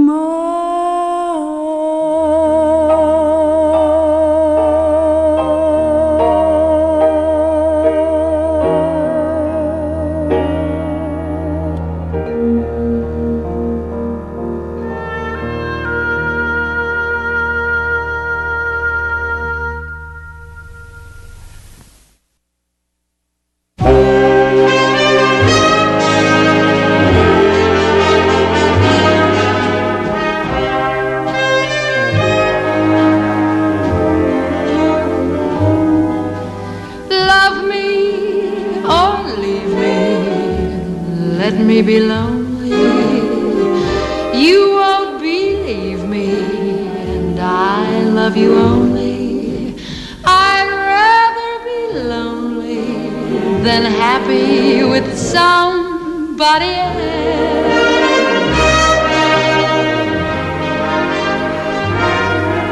You might find the nighttime the right time for kissing, but nighttime is my time for just reminiscing, regretting instead of forgetting with somebody else.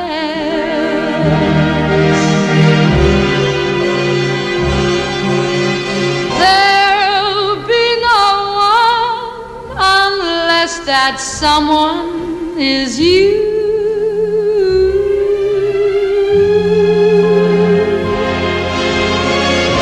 I intend to be independently blue.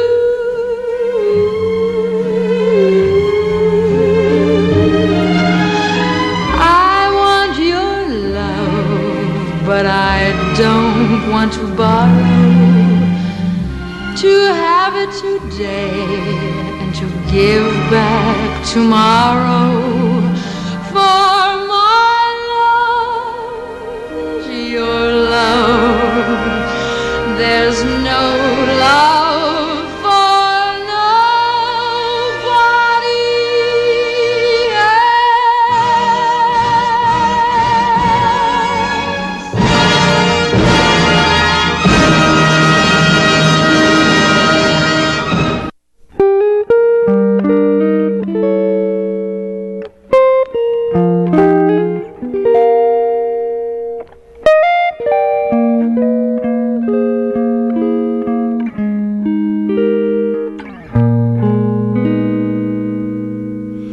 I'm through with love. I'll never fall again. Said I do to love. Don't ever call again. For I must have you or no one.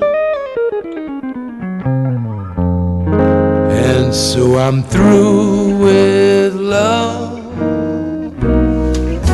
I've locked my heart, I'll keep my feelings there.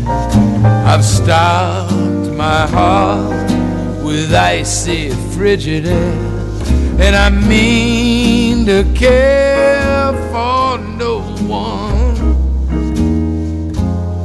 'cause I'm through with love.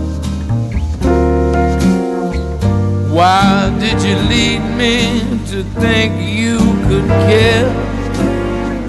You didn't need me, for you had your share of friends around you to hound you and swear with deep emotion, devotion to you. Goodbye to spring and all it meant to me. You could never bring the thing that used to be. for I must have you or no one. And so I'm through with love.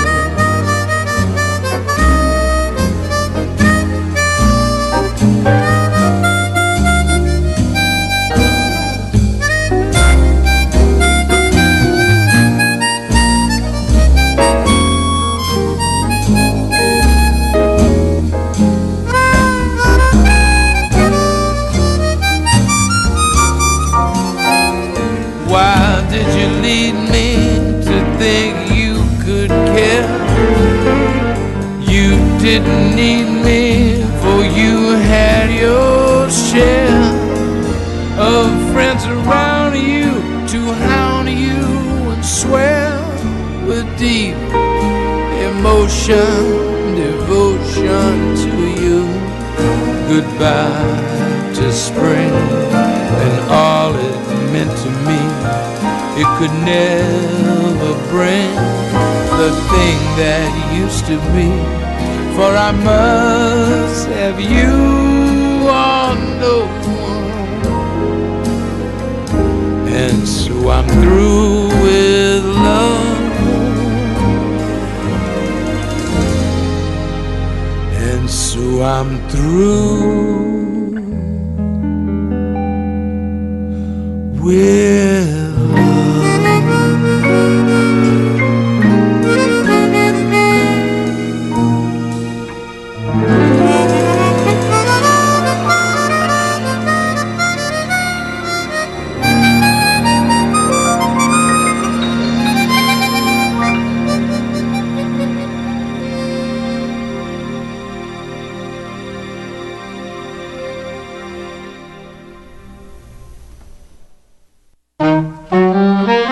I let a song go out of my heart. It was the sweetest melody. I know I lost heaven, 'cause you were the song. Since you and I have drifted apart, life doesn't mean a thing to me. Please come back, sweet music. I know I was wrong. Am I too late to make amends? You know that we were meant to be more than just friends, just friends. I let a song go out of my heart. Believe me, darling, when I say I won't know sweet music until you return someday. Am I too late to make amends? You know that we were meant to be more than just friends, just friends. I let a song go out of my heart. Believe me, darling, when I say I won't know sweet music until you return someday. Baby, since you walked out, a song went out of my heart.